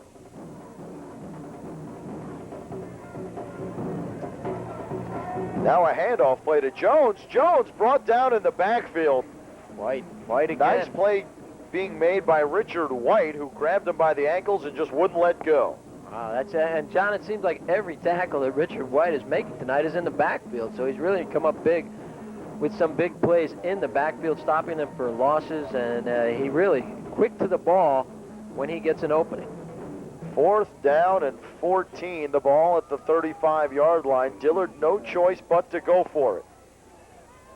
Clock ticking, just under 6 minutes to play. I-back formation. Plantation showing blitz. Moffitt dropping back, blitz not coming. Linebackers drop back into the pattern, looking for Watkins. Touchdown, Dillard! Devon O'Neal, the streaking receiver. Moffitt hit him in stride. Wow, he did, John. When Moffitt let go of that ball, I thought O'Neal had no shot at getting to it, but he, with a burst of speed, ran under that ball, outran the defense, and just a beautiful play. And Dillard right back in it. You can't count this team out because they keep coming at you. Joseph Harris, the defender on the play, unable to get a hand on the ball or Devon. As Donnie said, ran right underneath that ball for the catch and score. 35-yard scoring play. Extra point is up, and it's no good. Now, that could prove costly because the Panthers do need at least 1 extra point. Right now, they need 16 points. No, they need 7 points. They need a touchdown, they need a field goal. and as you say, Coach Ken Scott, I'm sure, John, would rather have that extra point and not have to worry about the pressure of making one if they get to that point later on, because you always know when the pressure's on, it's a little harder to make those kicks, push that ball through for the extra point. But they have to worry about, obviously, getting the ball back and getting a touchdown before they can worry about anything else. Well, with 5:37 left to go in this game, Plantation going to try and play a little ball control offense.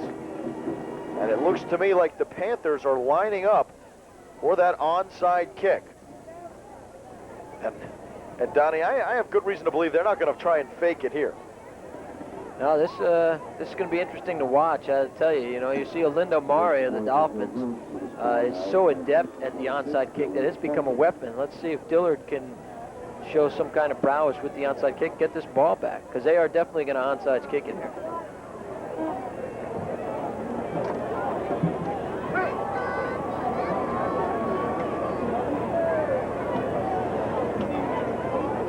I'm a little surprised, John, that they are definitely going to onside. Oh, it bounced 10 yards. Hands team is in there, and it goes out of bounds, and that's going to go into Dillard possession.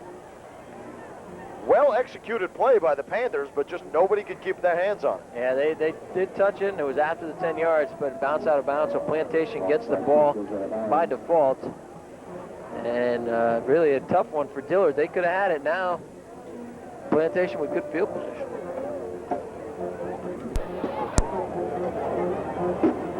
And a good-looking crowd out here at Lockhart Stadium, still in their seats. Definitely awaiting the end of this game, not over by a long shot. Plantation going to try and play a little ball control and control the clock, and if Dillard's defense ever needed to step up big, this is the time for them to do it.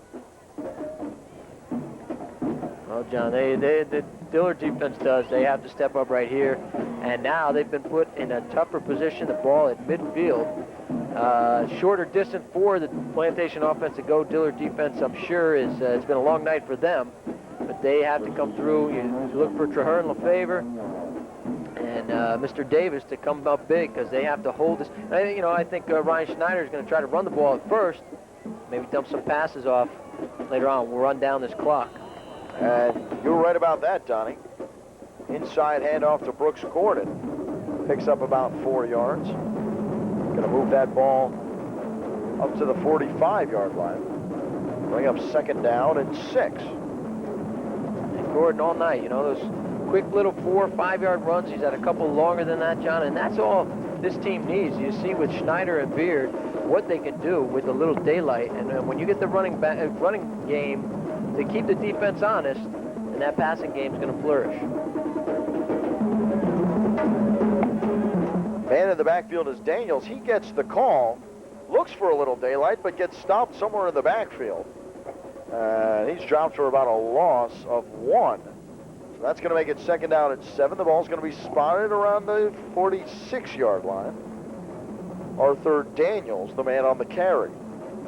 Big play right here, John, because if Dillard can hold, there is a lot of time. There's 4.5 minutes left. They get the ball back, and they have 3.5 minutes to do something. They could do it. They've shown a quick strike offense. They've shown they could do that. They could drive the ball if need be. Because with some timeouts and a well-timed offense, they can make things happen with just 3 minutes to go. Well, this is do or die time for Plantation. They need to convert on this 3rd down try, and Schneider doesn't like what he sees. He's going to call a timeout, and obviously not happy with some of his offensive linemen. He was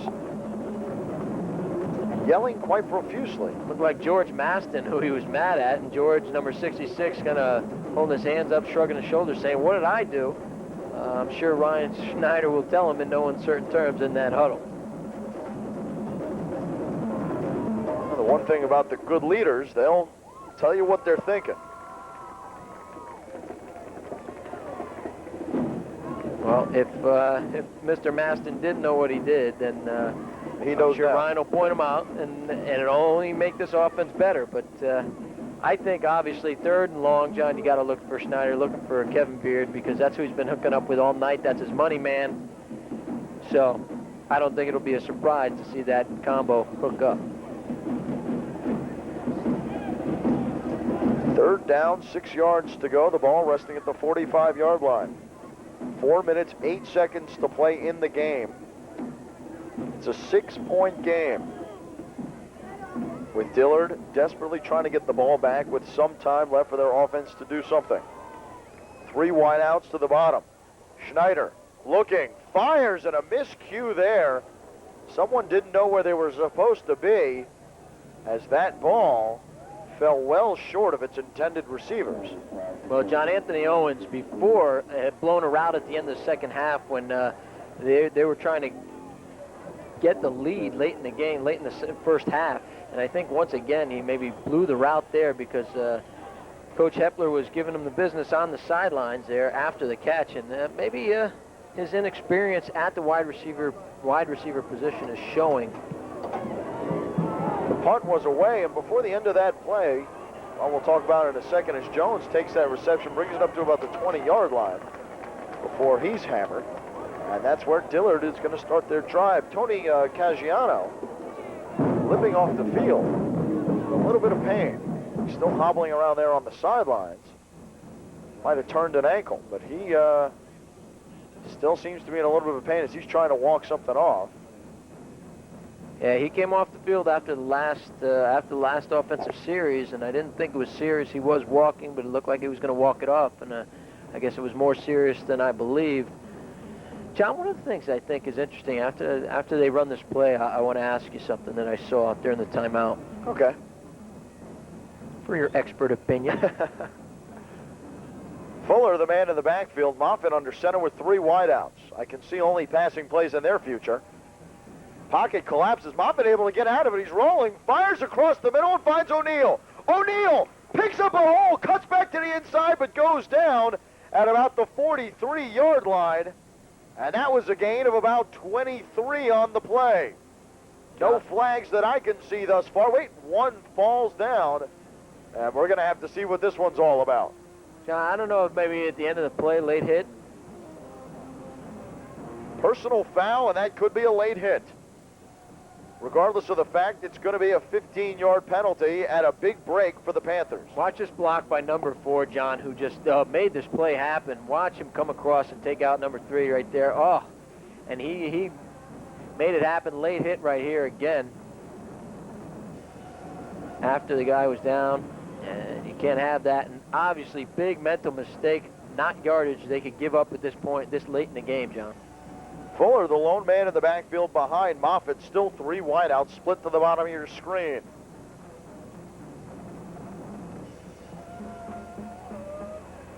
Moffitt dropping back to pass, blitz coming. Once again, he's out of the pocket, scrambling, looking to throw, does, and he's got a man. Once again, it's O'Neal. And O'Neal makes the grab at the 30. So that an 11-yard catch and throw. And that'll bring up first down and 10, and we've got a timeout on the field. Well, John, that's just unbelievable presence of mind that Moffitt is showing. He's got guys bearing down on him. He's running to his left, and he's a righty quarterback, which makes it harder to throw to your left. So just really, really nice play. Gets rid of the ball and picks up yardage. Well, it wasn't much to look at, but it's what we call ugly but effective. That's right, and he got hit after the play too, John, so he paid for that, but he's making things happen. Every time Ryan Schneider does something, Chris Moffitt comes back and says, hey, I could show you what I have too. Everybody's talking about you, but I got what it takes here. Well, I think Moffitt might have heard us talking about Beard being the Media One Al Henderson Toyota player of the game, and he didn't like what he heard. Well, there was a lot of time left, and as we say, John, they've spread it out. Some of these, Moffitt and Beard and O'Neal, the receivers for Dillard, both of the receivers. And even early in the game, Jimmy Jones, he was running like crazy. And then their fullback, so early on it was tough. But it's becoming more clear-cut depending on who wins the game. Clock ticking, just under 3 minutes to play. 6-point game with Dillard driving. They've got the ball at the 31-yard line. First down and 10 after the measurement. Wide receiver split, 2 on the top, 1 on the bottom. Man in the backfield is Fuller. Moffitt, no blitz. Flags fly, whistles, the play is dead.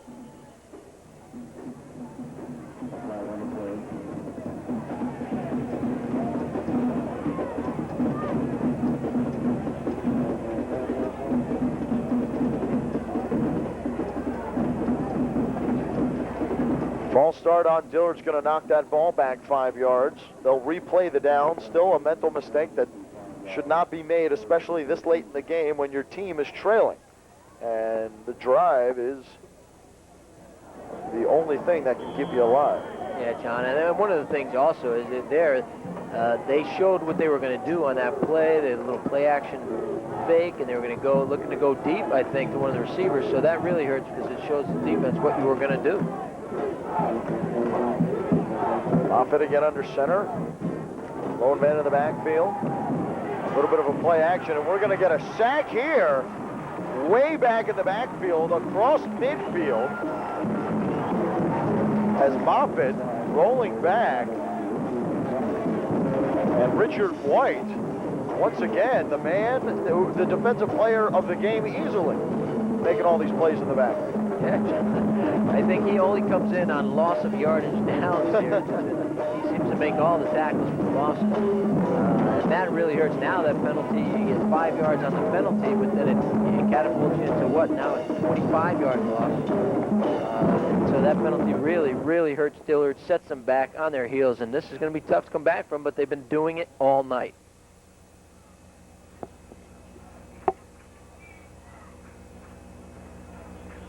So that's going to be 2nd down and 30. Ball at the 48-yard line. Moffitt under pressure again. The blitz coming. White is in on that one, and I think that ball might have come loose. I think he was down. I don't think they're going to give it the fumble, but the result of the sack was probably just as bad, John. And Moffitt injured a little bit as he's hobbling off the field.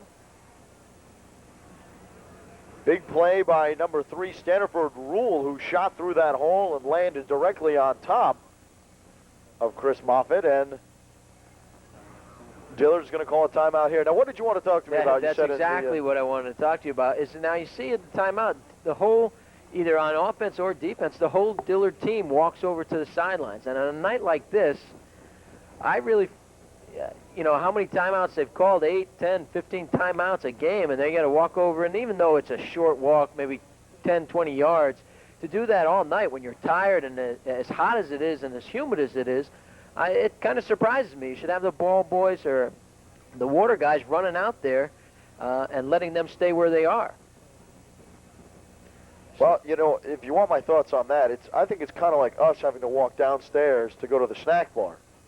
I think that stuff should be catered. Well, exactly. You know, we get hot. We have to breathe. We're breathing hard. We're sweating, and it takes a lot out of the broadcast. It's unnecessary.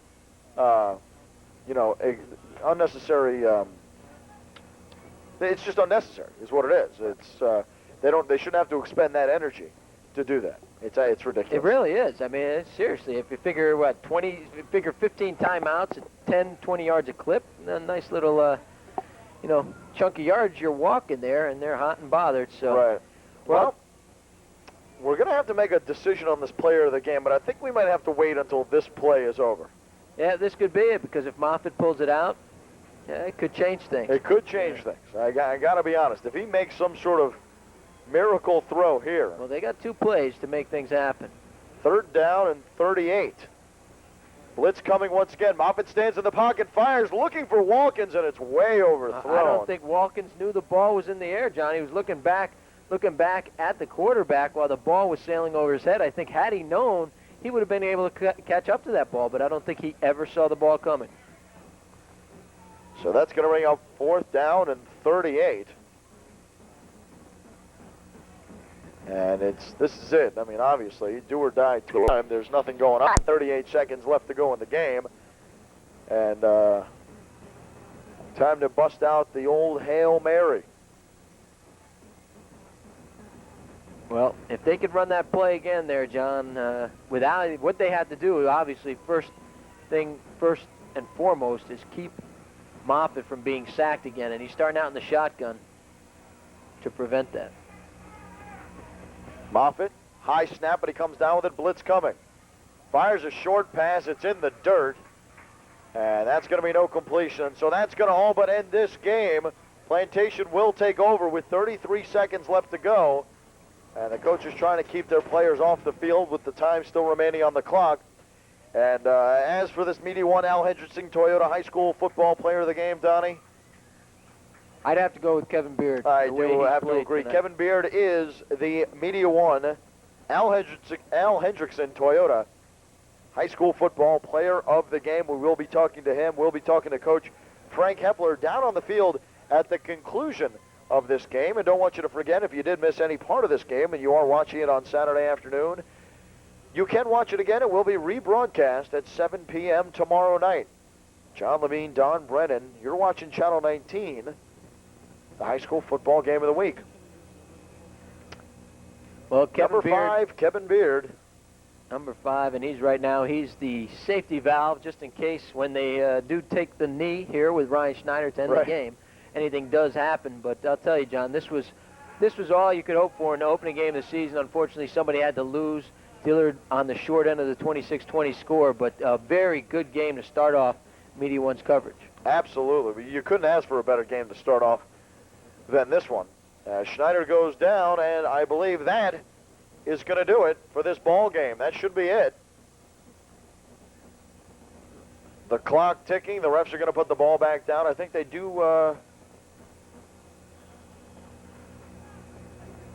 Well, John, unfortunately for Dillard, they're trying to change history here. Last year, they started out the same exact way, losing to Plantation 17-7 in the opening game, opening week of the season. They were hoping to change that. They're hoping to better their 7-5 record, and it looks like they have the tools to do it. But right now, Plantation comes out on top. Well, Plantation going through its first real test of this season. 26-20, they come out on top of Dillard. A close game, as it should have been. Both two talented teams, John Levine, Don Brennan. We're going to head down to the field now. Talk to Kevin Beard, our Media One player of the game. We'll see you down on the field.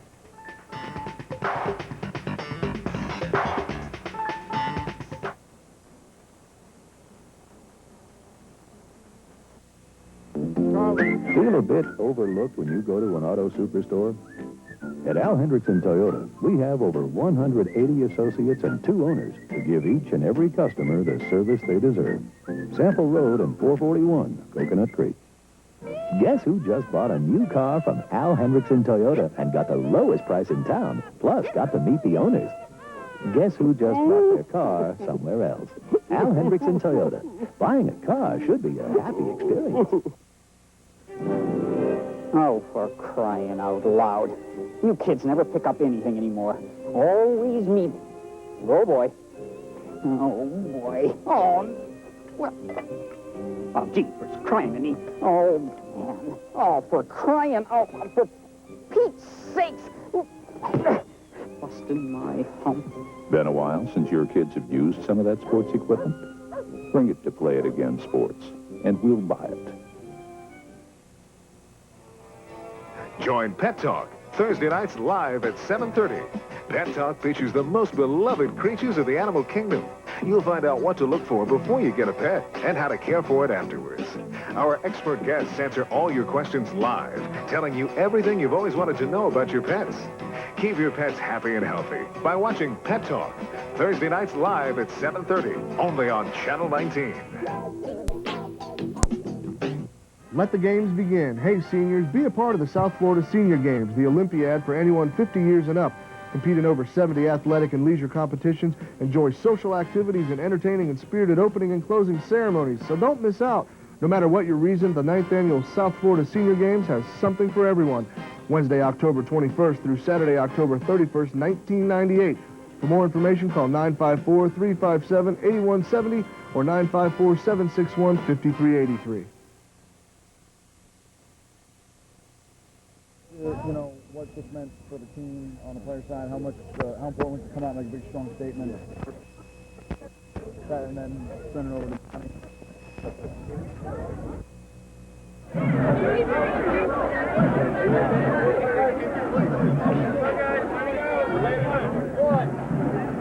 John Levine, Don Brennan standing out here on the field with Plantation head coach Frank Hepler and our Media One, Al Hendrickson Toyota.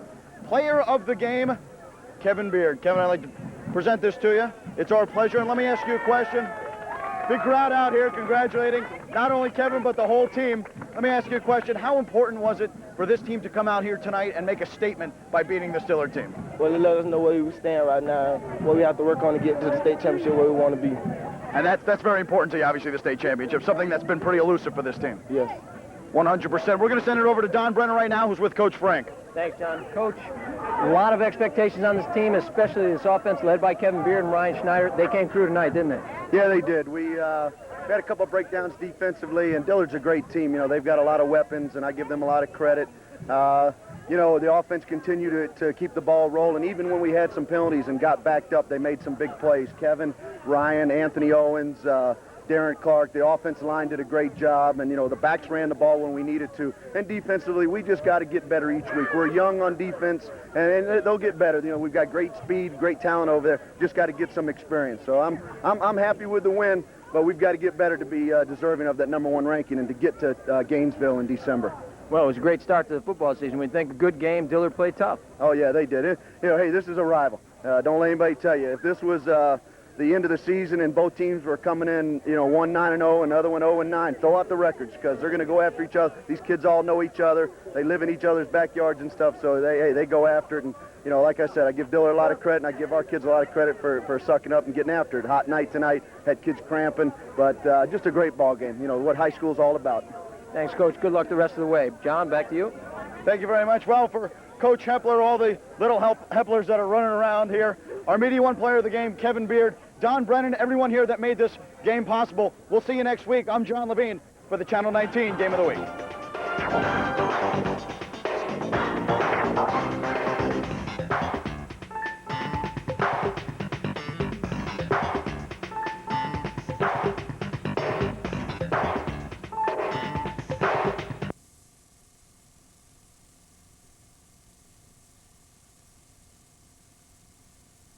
Field, bringing you highlights from a big opening weekend, plus an early look at the top cross-country runners in South Florida, and you'll meet a quarterback that colleges are just drooling over. So let's clap our hands and get ready for a new season. Sun Sentinel High School Sports is coming your way now.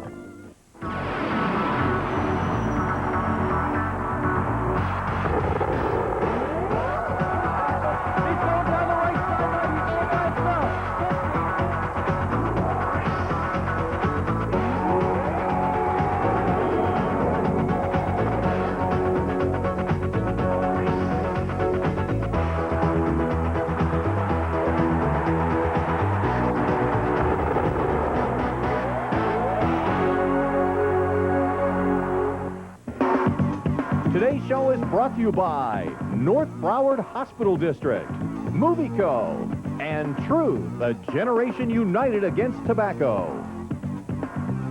Well, good morning and welcome to the premiere of Sun Sentinel High School Sports on WFOR. I'm Channel 4 Sports Director Jim Barry, and for the next 30 weeks, we'll be right here every Sunday morning bringing you all the highlights, the big games, big plays, academic superstars, and many inspiring stories from the high school scene all over South Florida. We're glad to have you with us as we kick off what promises to be a very exciting season.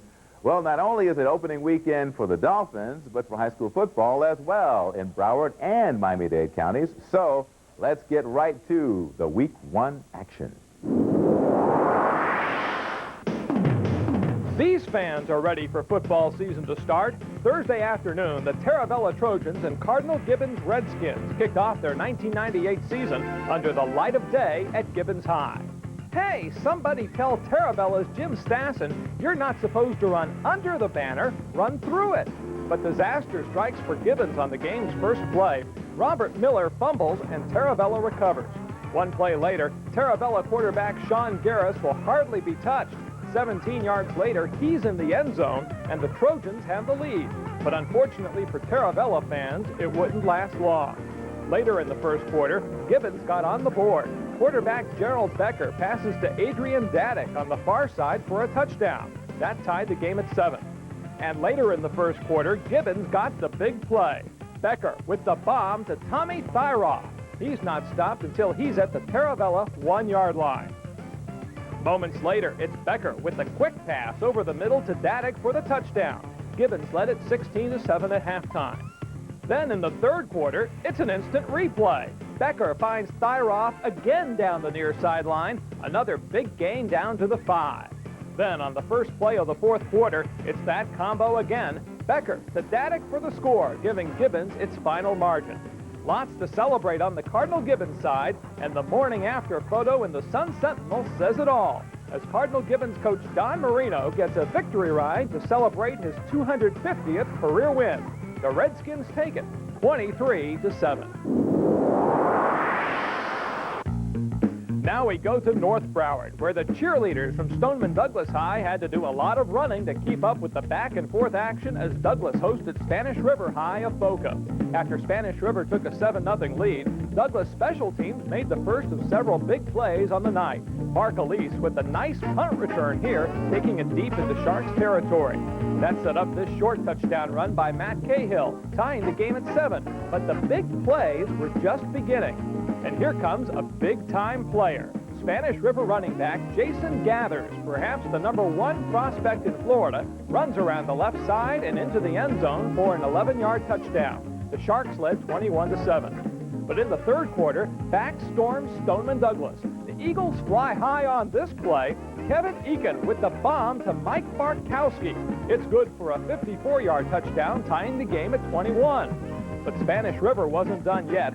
Quarterback Ladarius Van was nearly unstoppable in this game, rushing for 246 yards, 75 of them here on this touchdown run to give his team the lead again. But late in the game, a determined Douglas team came back for the third time. Eakin with the 11-yard touchdown pass to Anthony Fellis. That brings the Eagles within 1. And when Spanish River was penalized for having too many men on the field for the conversion, Douglas coach Jim Matheson rolled the dice and went for 2 points and the win. And the gamble paid off. Matt Cahill scores the conversion. Douglas leads 29-28 with under 2 minutes to play. But Spanish River moved down the field in the closing minutes and had a shot to pull out the victory. The Sharks go for a 30-yard field goal to win it, but it sails wide right, and the celebration erupts on the Douglas sideline. The Eagles win it by 1, thanks to the 2-point gamble that paid off. Well, at first we were going to kick it. We were going to kick it. We just felt they were tired. We felt we were in a little more shape. We were going to take it in overtime. We just felt we could. Our defense came around in the second half. And as a coaching staff, we just decided we'd take it to overtime. Then they got that penalty. As soon as I got the penalty, there was no question. We said go for 2.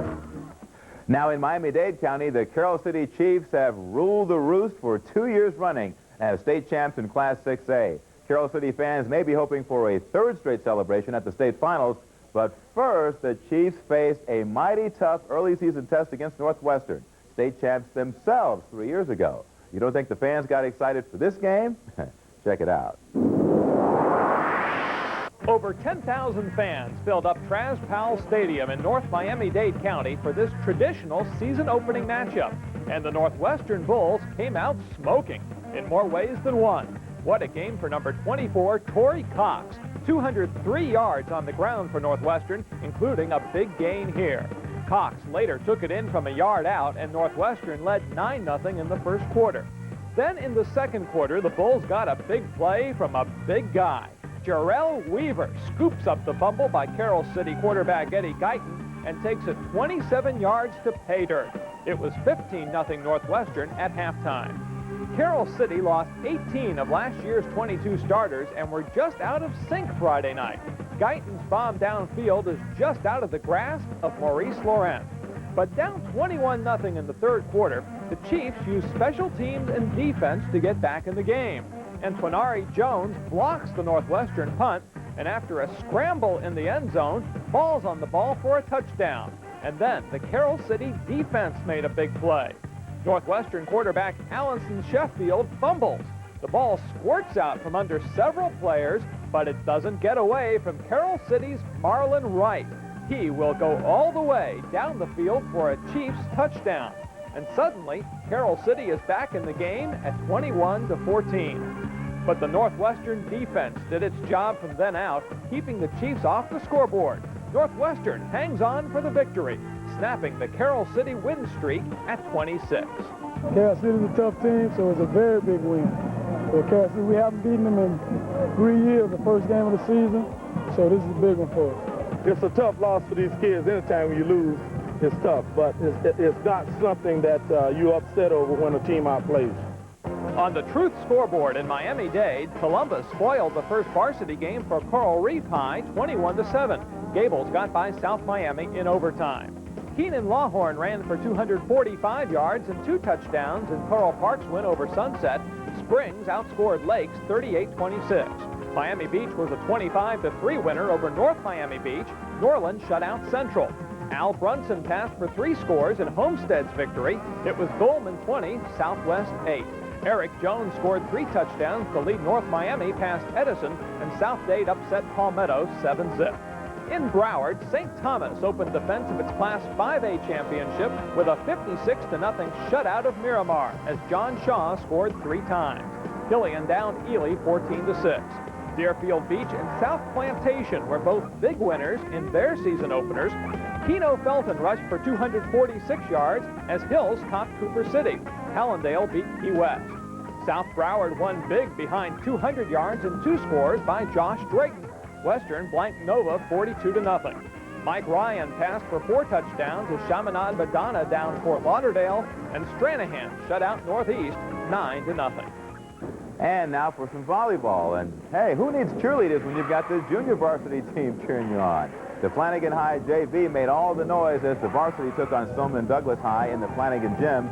Douglas here in the near court taking an early 12-2 lead in the first game. That's Bridget Criswell slamming for the point there, but Flanagan rallies to make it close. Lori Skelton hitting a winner just inside the line to even the first game at 12.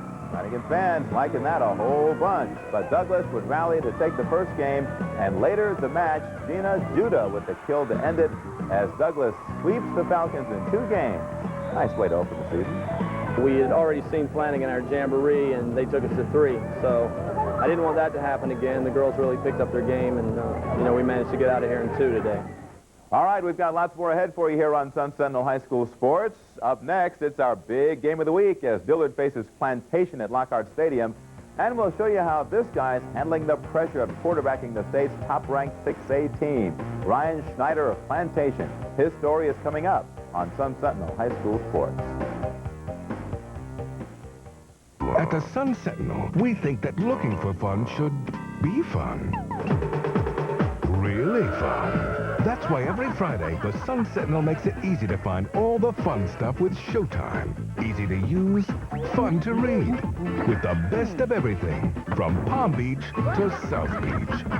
So whether it's something for the kids or the kid in you, catch all the fun with Friday's Showtime in the Sun Sentinel. It's user-friendly. Cute, one and won't sell cigarettes.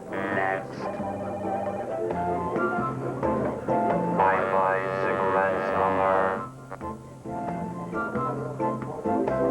Wallace, did you get my milk? This is great! Where'd you get that thing? Let's just say the previous owner won't be needing it anymore. There are nearly 1 million high school football players. Of that number, only 150 will make the NFL. So play it smart. Nothing tougher than starting your life over. Hi, I'm Maggie Winters. Duh. Is getting a job from your old rival. Maggie, it's me, Rachel. Rachel from kindergarten through high school. It's a comedy about finding yourself back home. You stole Bobby Campanella from me. You were dating Bobby? No, but I liked him, and everybody knew it. Like. Oh, I'm sorry, you were serious. Faith Ford is Maggie Winters. Premiere CBS Wednesday, September 30th, after The Nanny. And welcome back. Well, Dillard and Plantation High Schools not only have 2 of the best football teams in Broward County, they also play some of the most exciting games you'll see anywhere at the high school level. A couple of years ago, these teams were in the same district, but nowadays, they slug it out in the opening game of the season in a good old-fashioned rivalry. So let's go to the highlights of our big game of the week. It's the Dillard Panthers versus the Plantation Colonels.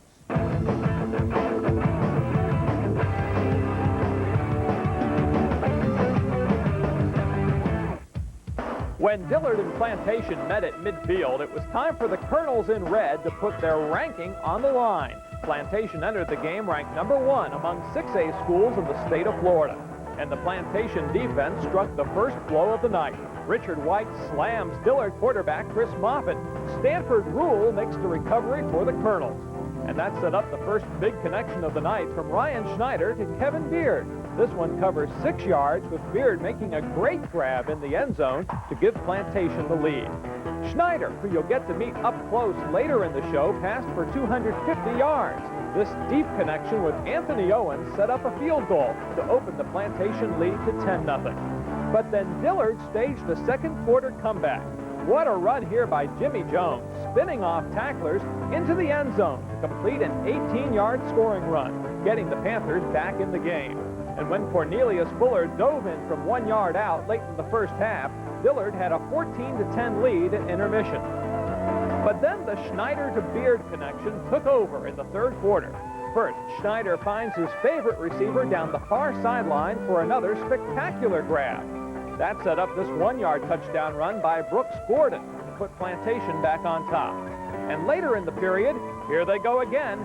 Schneider with the perfect pass to Beard, who falls in the end zone for, that's right, a touchdown, giving Plantation all the points it would need in this game.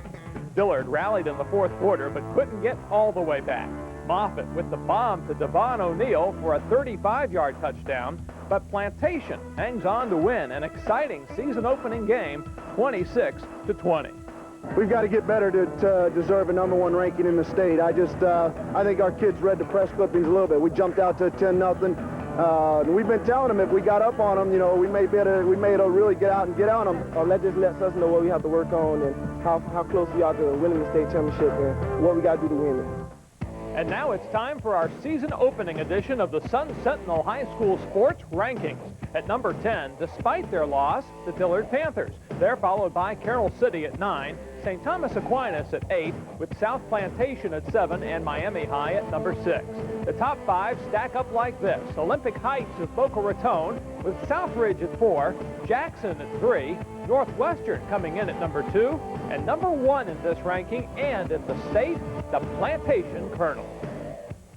And joining us now from the staff of the Sun Sentinel is high school sports writer Michelle Gardner to talk a little bit more football. And Michelle, let's start by talking about St. Thomas Aquinas, the 5A champs. Can they repeat? They can, but it will be much more difficult this year. Then again, a lot of people counted them out last year. They were decimated by injuries. I've never seen a team so decimated by injuries. But they're a very well-coached team. They beat a couple teams during the playoffs, including Springfield Rutherford in the state championship game that really had a lot more talent, but George Smith is a great coach. He gets the most out of his players. They're going to be challenged by South Plantation, I think, in that district. 2 teams do go on, and I don't think anybody else in that district will present a challenge. So whoever loses the game between those 2 teams will still be in the playoff hunt. Well, a little bit later in the show, we're going to meet Plantation quarterback Ryan Schneider. A lot of folks say he's the man out there, but there's a lot of talent in Broward this year, isn't it? I would say as many as 24 football players this year could land Division I scholarships. This is the deepest crop of talent in Broward County in the last 10 years. It's going to keep us all busy on signing day. I think Plantation probably has as many as 4, possibly 5 kids that could land Division I scholarships. Dillard's going to probably have a few also. It's going to be very interesting. All right, so Bush Davis and Bobby Bowden and Steve Spurrier and a whole bunch of coaches could be there checking out the talent in Broward this year. South Florida is the place to be right now. All right, Michelle, thanks a lot. Thanks for joining us. Still ahead on the Sun Sentinel High School Sports Show, we'll take you down to Kendall to meet our team of the week, a girls volleyball team that hopes to contend for a state title. But first, you'll want to check out this. It's our play of the week.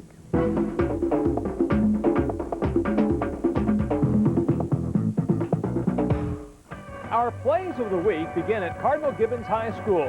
The Gerald Becker to Tommy Thyroff connection goes almost for a touchdown. Gibbons punched it in moments later. Play number 2, another big pass. Mike Barkowski of Douglas says, "I'm open," and Kevin Eakin delivers the pass on the money. Barkowski goes the rest of the way for 6. But our play of the week belongs to Marlon Wright of Carroll City. After nearly 6 players have a chance to pick up the ball, Wright finally does the job and takes it the length of the field for a touchdown. Congratulations, Marlon Wright, for topping the Sun Sentinel High School Sports Plays of the Week. Be sure to check out Sun Sentinel High School Sports online. Visit our website for the latest news, rankings, and highlights. For the best in sports, it's Sun Sentinel High School Sports. With Digital City South Florida, where you live just got closer to home. Online. Log on today.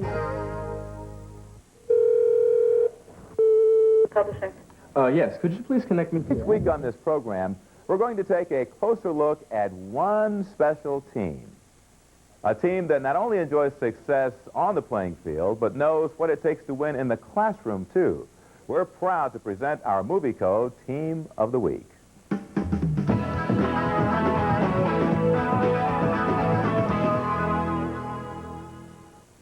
The girls volleyball team from Sunset High in Miami is our Movie Code Team of the Week. 3 state championship banners hang in the Sunset Gym, but there ought to be twice that many. There should be 6 championship banners up there. We only see right now. They are in order. Also on order for the Lady Knights is another outstanding season on the volleyball court. Sunset has won the Greater Miami Athletic Conference Championship 5 consecutive years and is working now to overcome some nagging early season injuries. We're looking better and better every day. We're improving our skills and working better as a team. I think we could be very good. We've had to meet a lot of challenges with a lot of injured players. We all have little cuts and bruises, but I think we're pulling together. Working to make the Sunset girls good year in and year out is head coach Stephanie Gibson, now in her 9th year heading up the Sunset program. She's like a mentor to everyone. Everyone looks up to her. She's such a great person to everyone. She tries to get us to talk all the time on the court and makes us work really hard for everything. We have to do push-ups to get water. So, she works on our strength every chance she gets. And before the girls hit the ball in practice, they hit the books in a mandatory study hall. Our grades are usually better in volleyball season, which is very surprising. But the study hall, we have to take it seriously or we have to run. If any of our students lose sight of the fact that their academics is their #1 priority, I think that would be a disappointment to me. I think that their academic goals are the whole reason they're in school, and their athletics are supplemental to that. Let's give a hand to the girls volleyball team from Miami Sunset High School, our Movie Code Team of the Week. Now, there's more than just football and volleyball going on in the high school sports scene this time of year. We've got swimming and also cross country. So get your running shoes on because this is how the season began on Wednesday. It's the traditional opening of the cross-country season in Broward, the Terravella Open at Quiet Waters Park. Both boys and girls ran just 2.4 miles in the season kickoff event, and finishing first in the girls' race was Flanagan's Melissa Norris in a time of 15 minutes, 51 seconds. Among the boys, the dominant cross-country team from Boyd Anderson produced the first-place finisher, junior Wilbert Parks, who finished in 12 minutes, 51 seconds, just ahead of Jim Kirby of Douglas. It's the 14th annual event, which featured 98 boys and 62 girls.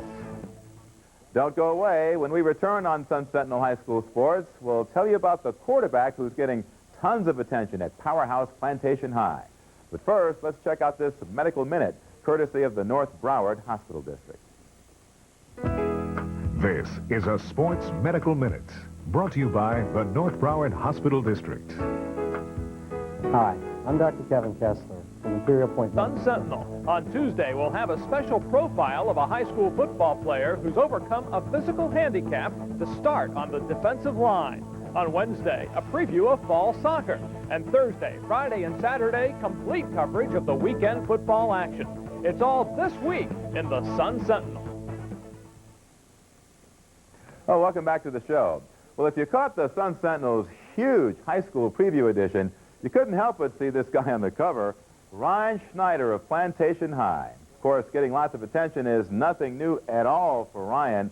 Opposing defenses and college recruiters are both trying to chase him down, while he and his teammates try to chase down a state championship. This week, Ryan Schneider is our featured student athlete.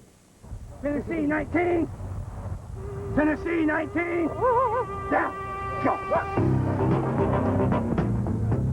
Ryan Schneider is the quarterback, the most high-profile player on what may be Broward's best football team entering the 1998 season.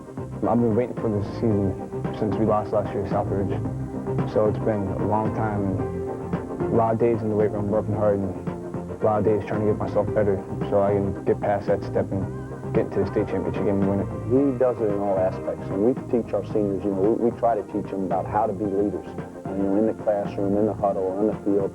And Ryan can do it verbally, he can do it physically by showing guys how to act.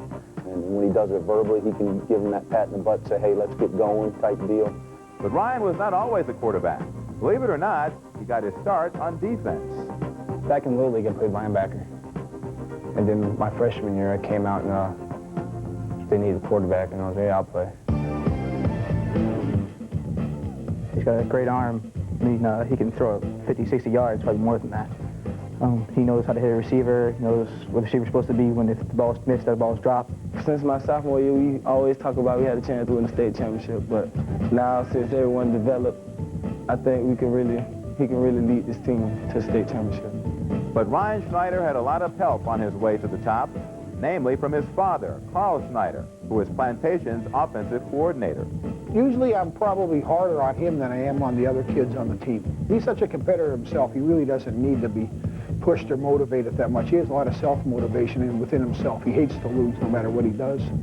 Now that Ryan is the Sun Sentinel cover boy, the pressure to succeed may be greater than ever.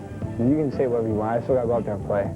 You know, so most of that stuff being put in magazines and newspapers, it's just, you know, not really pay that much attention to it. It's great 5 years in the future when I look back on it and say, yeah, look at that. You know, show my kids or something, show my grandkids.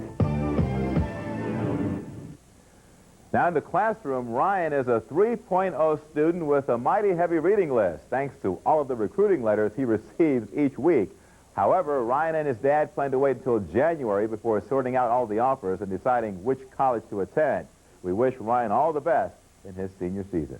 Well, that'll do it for this premiere edition of Sun Sentinel High School Sports here on CBS 4. Hope to see you here every Sunday as we bring to you the best athletes and the brightest academic stars throughout our community here in South Florida.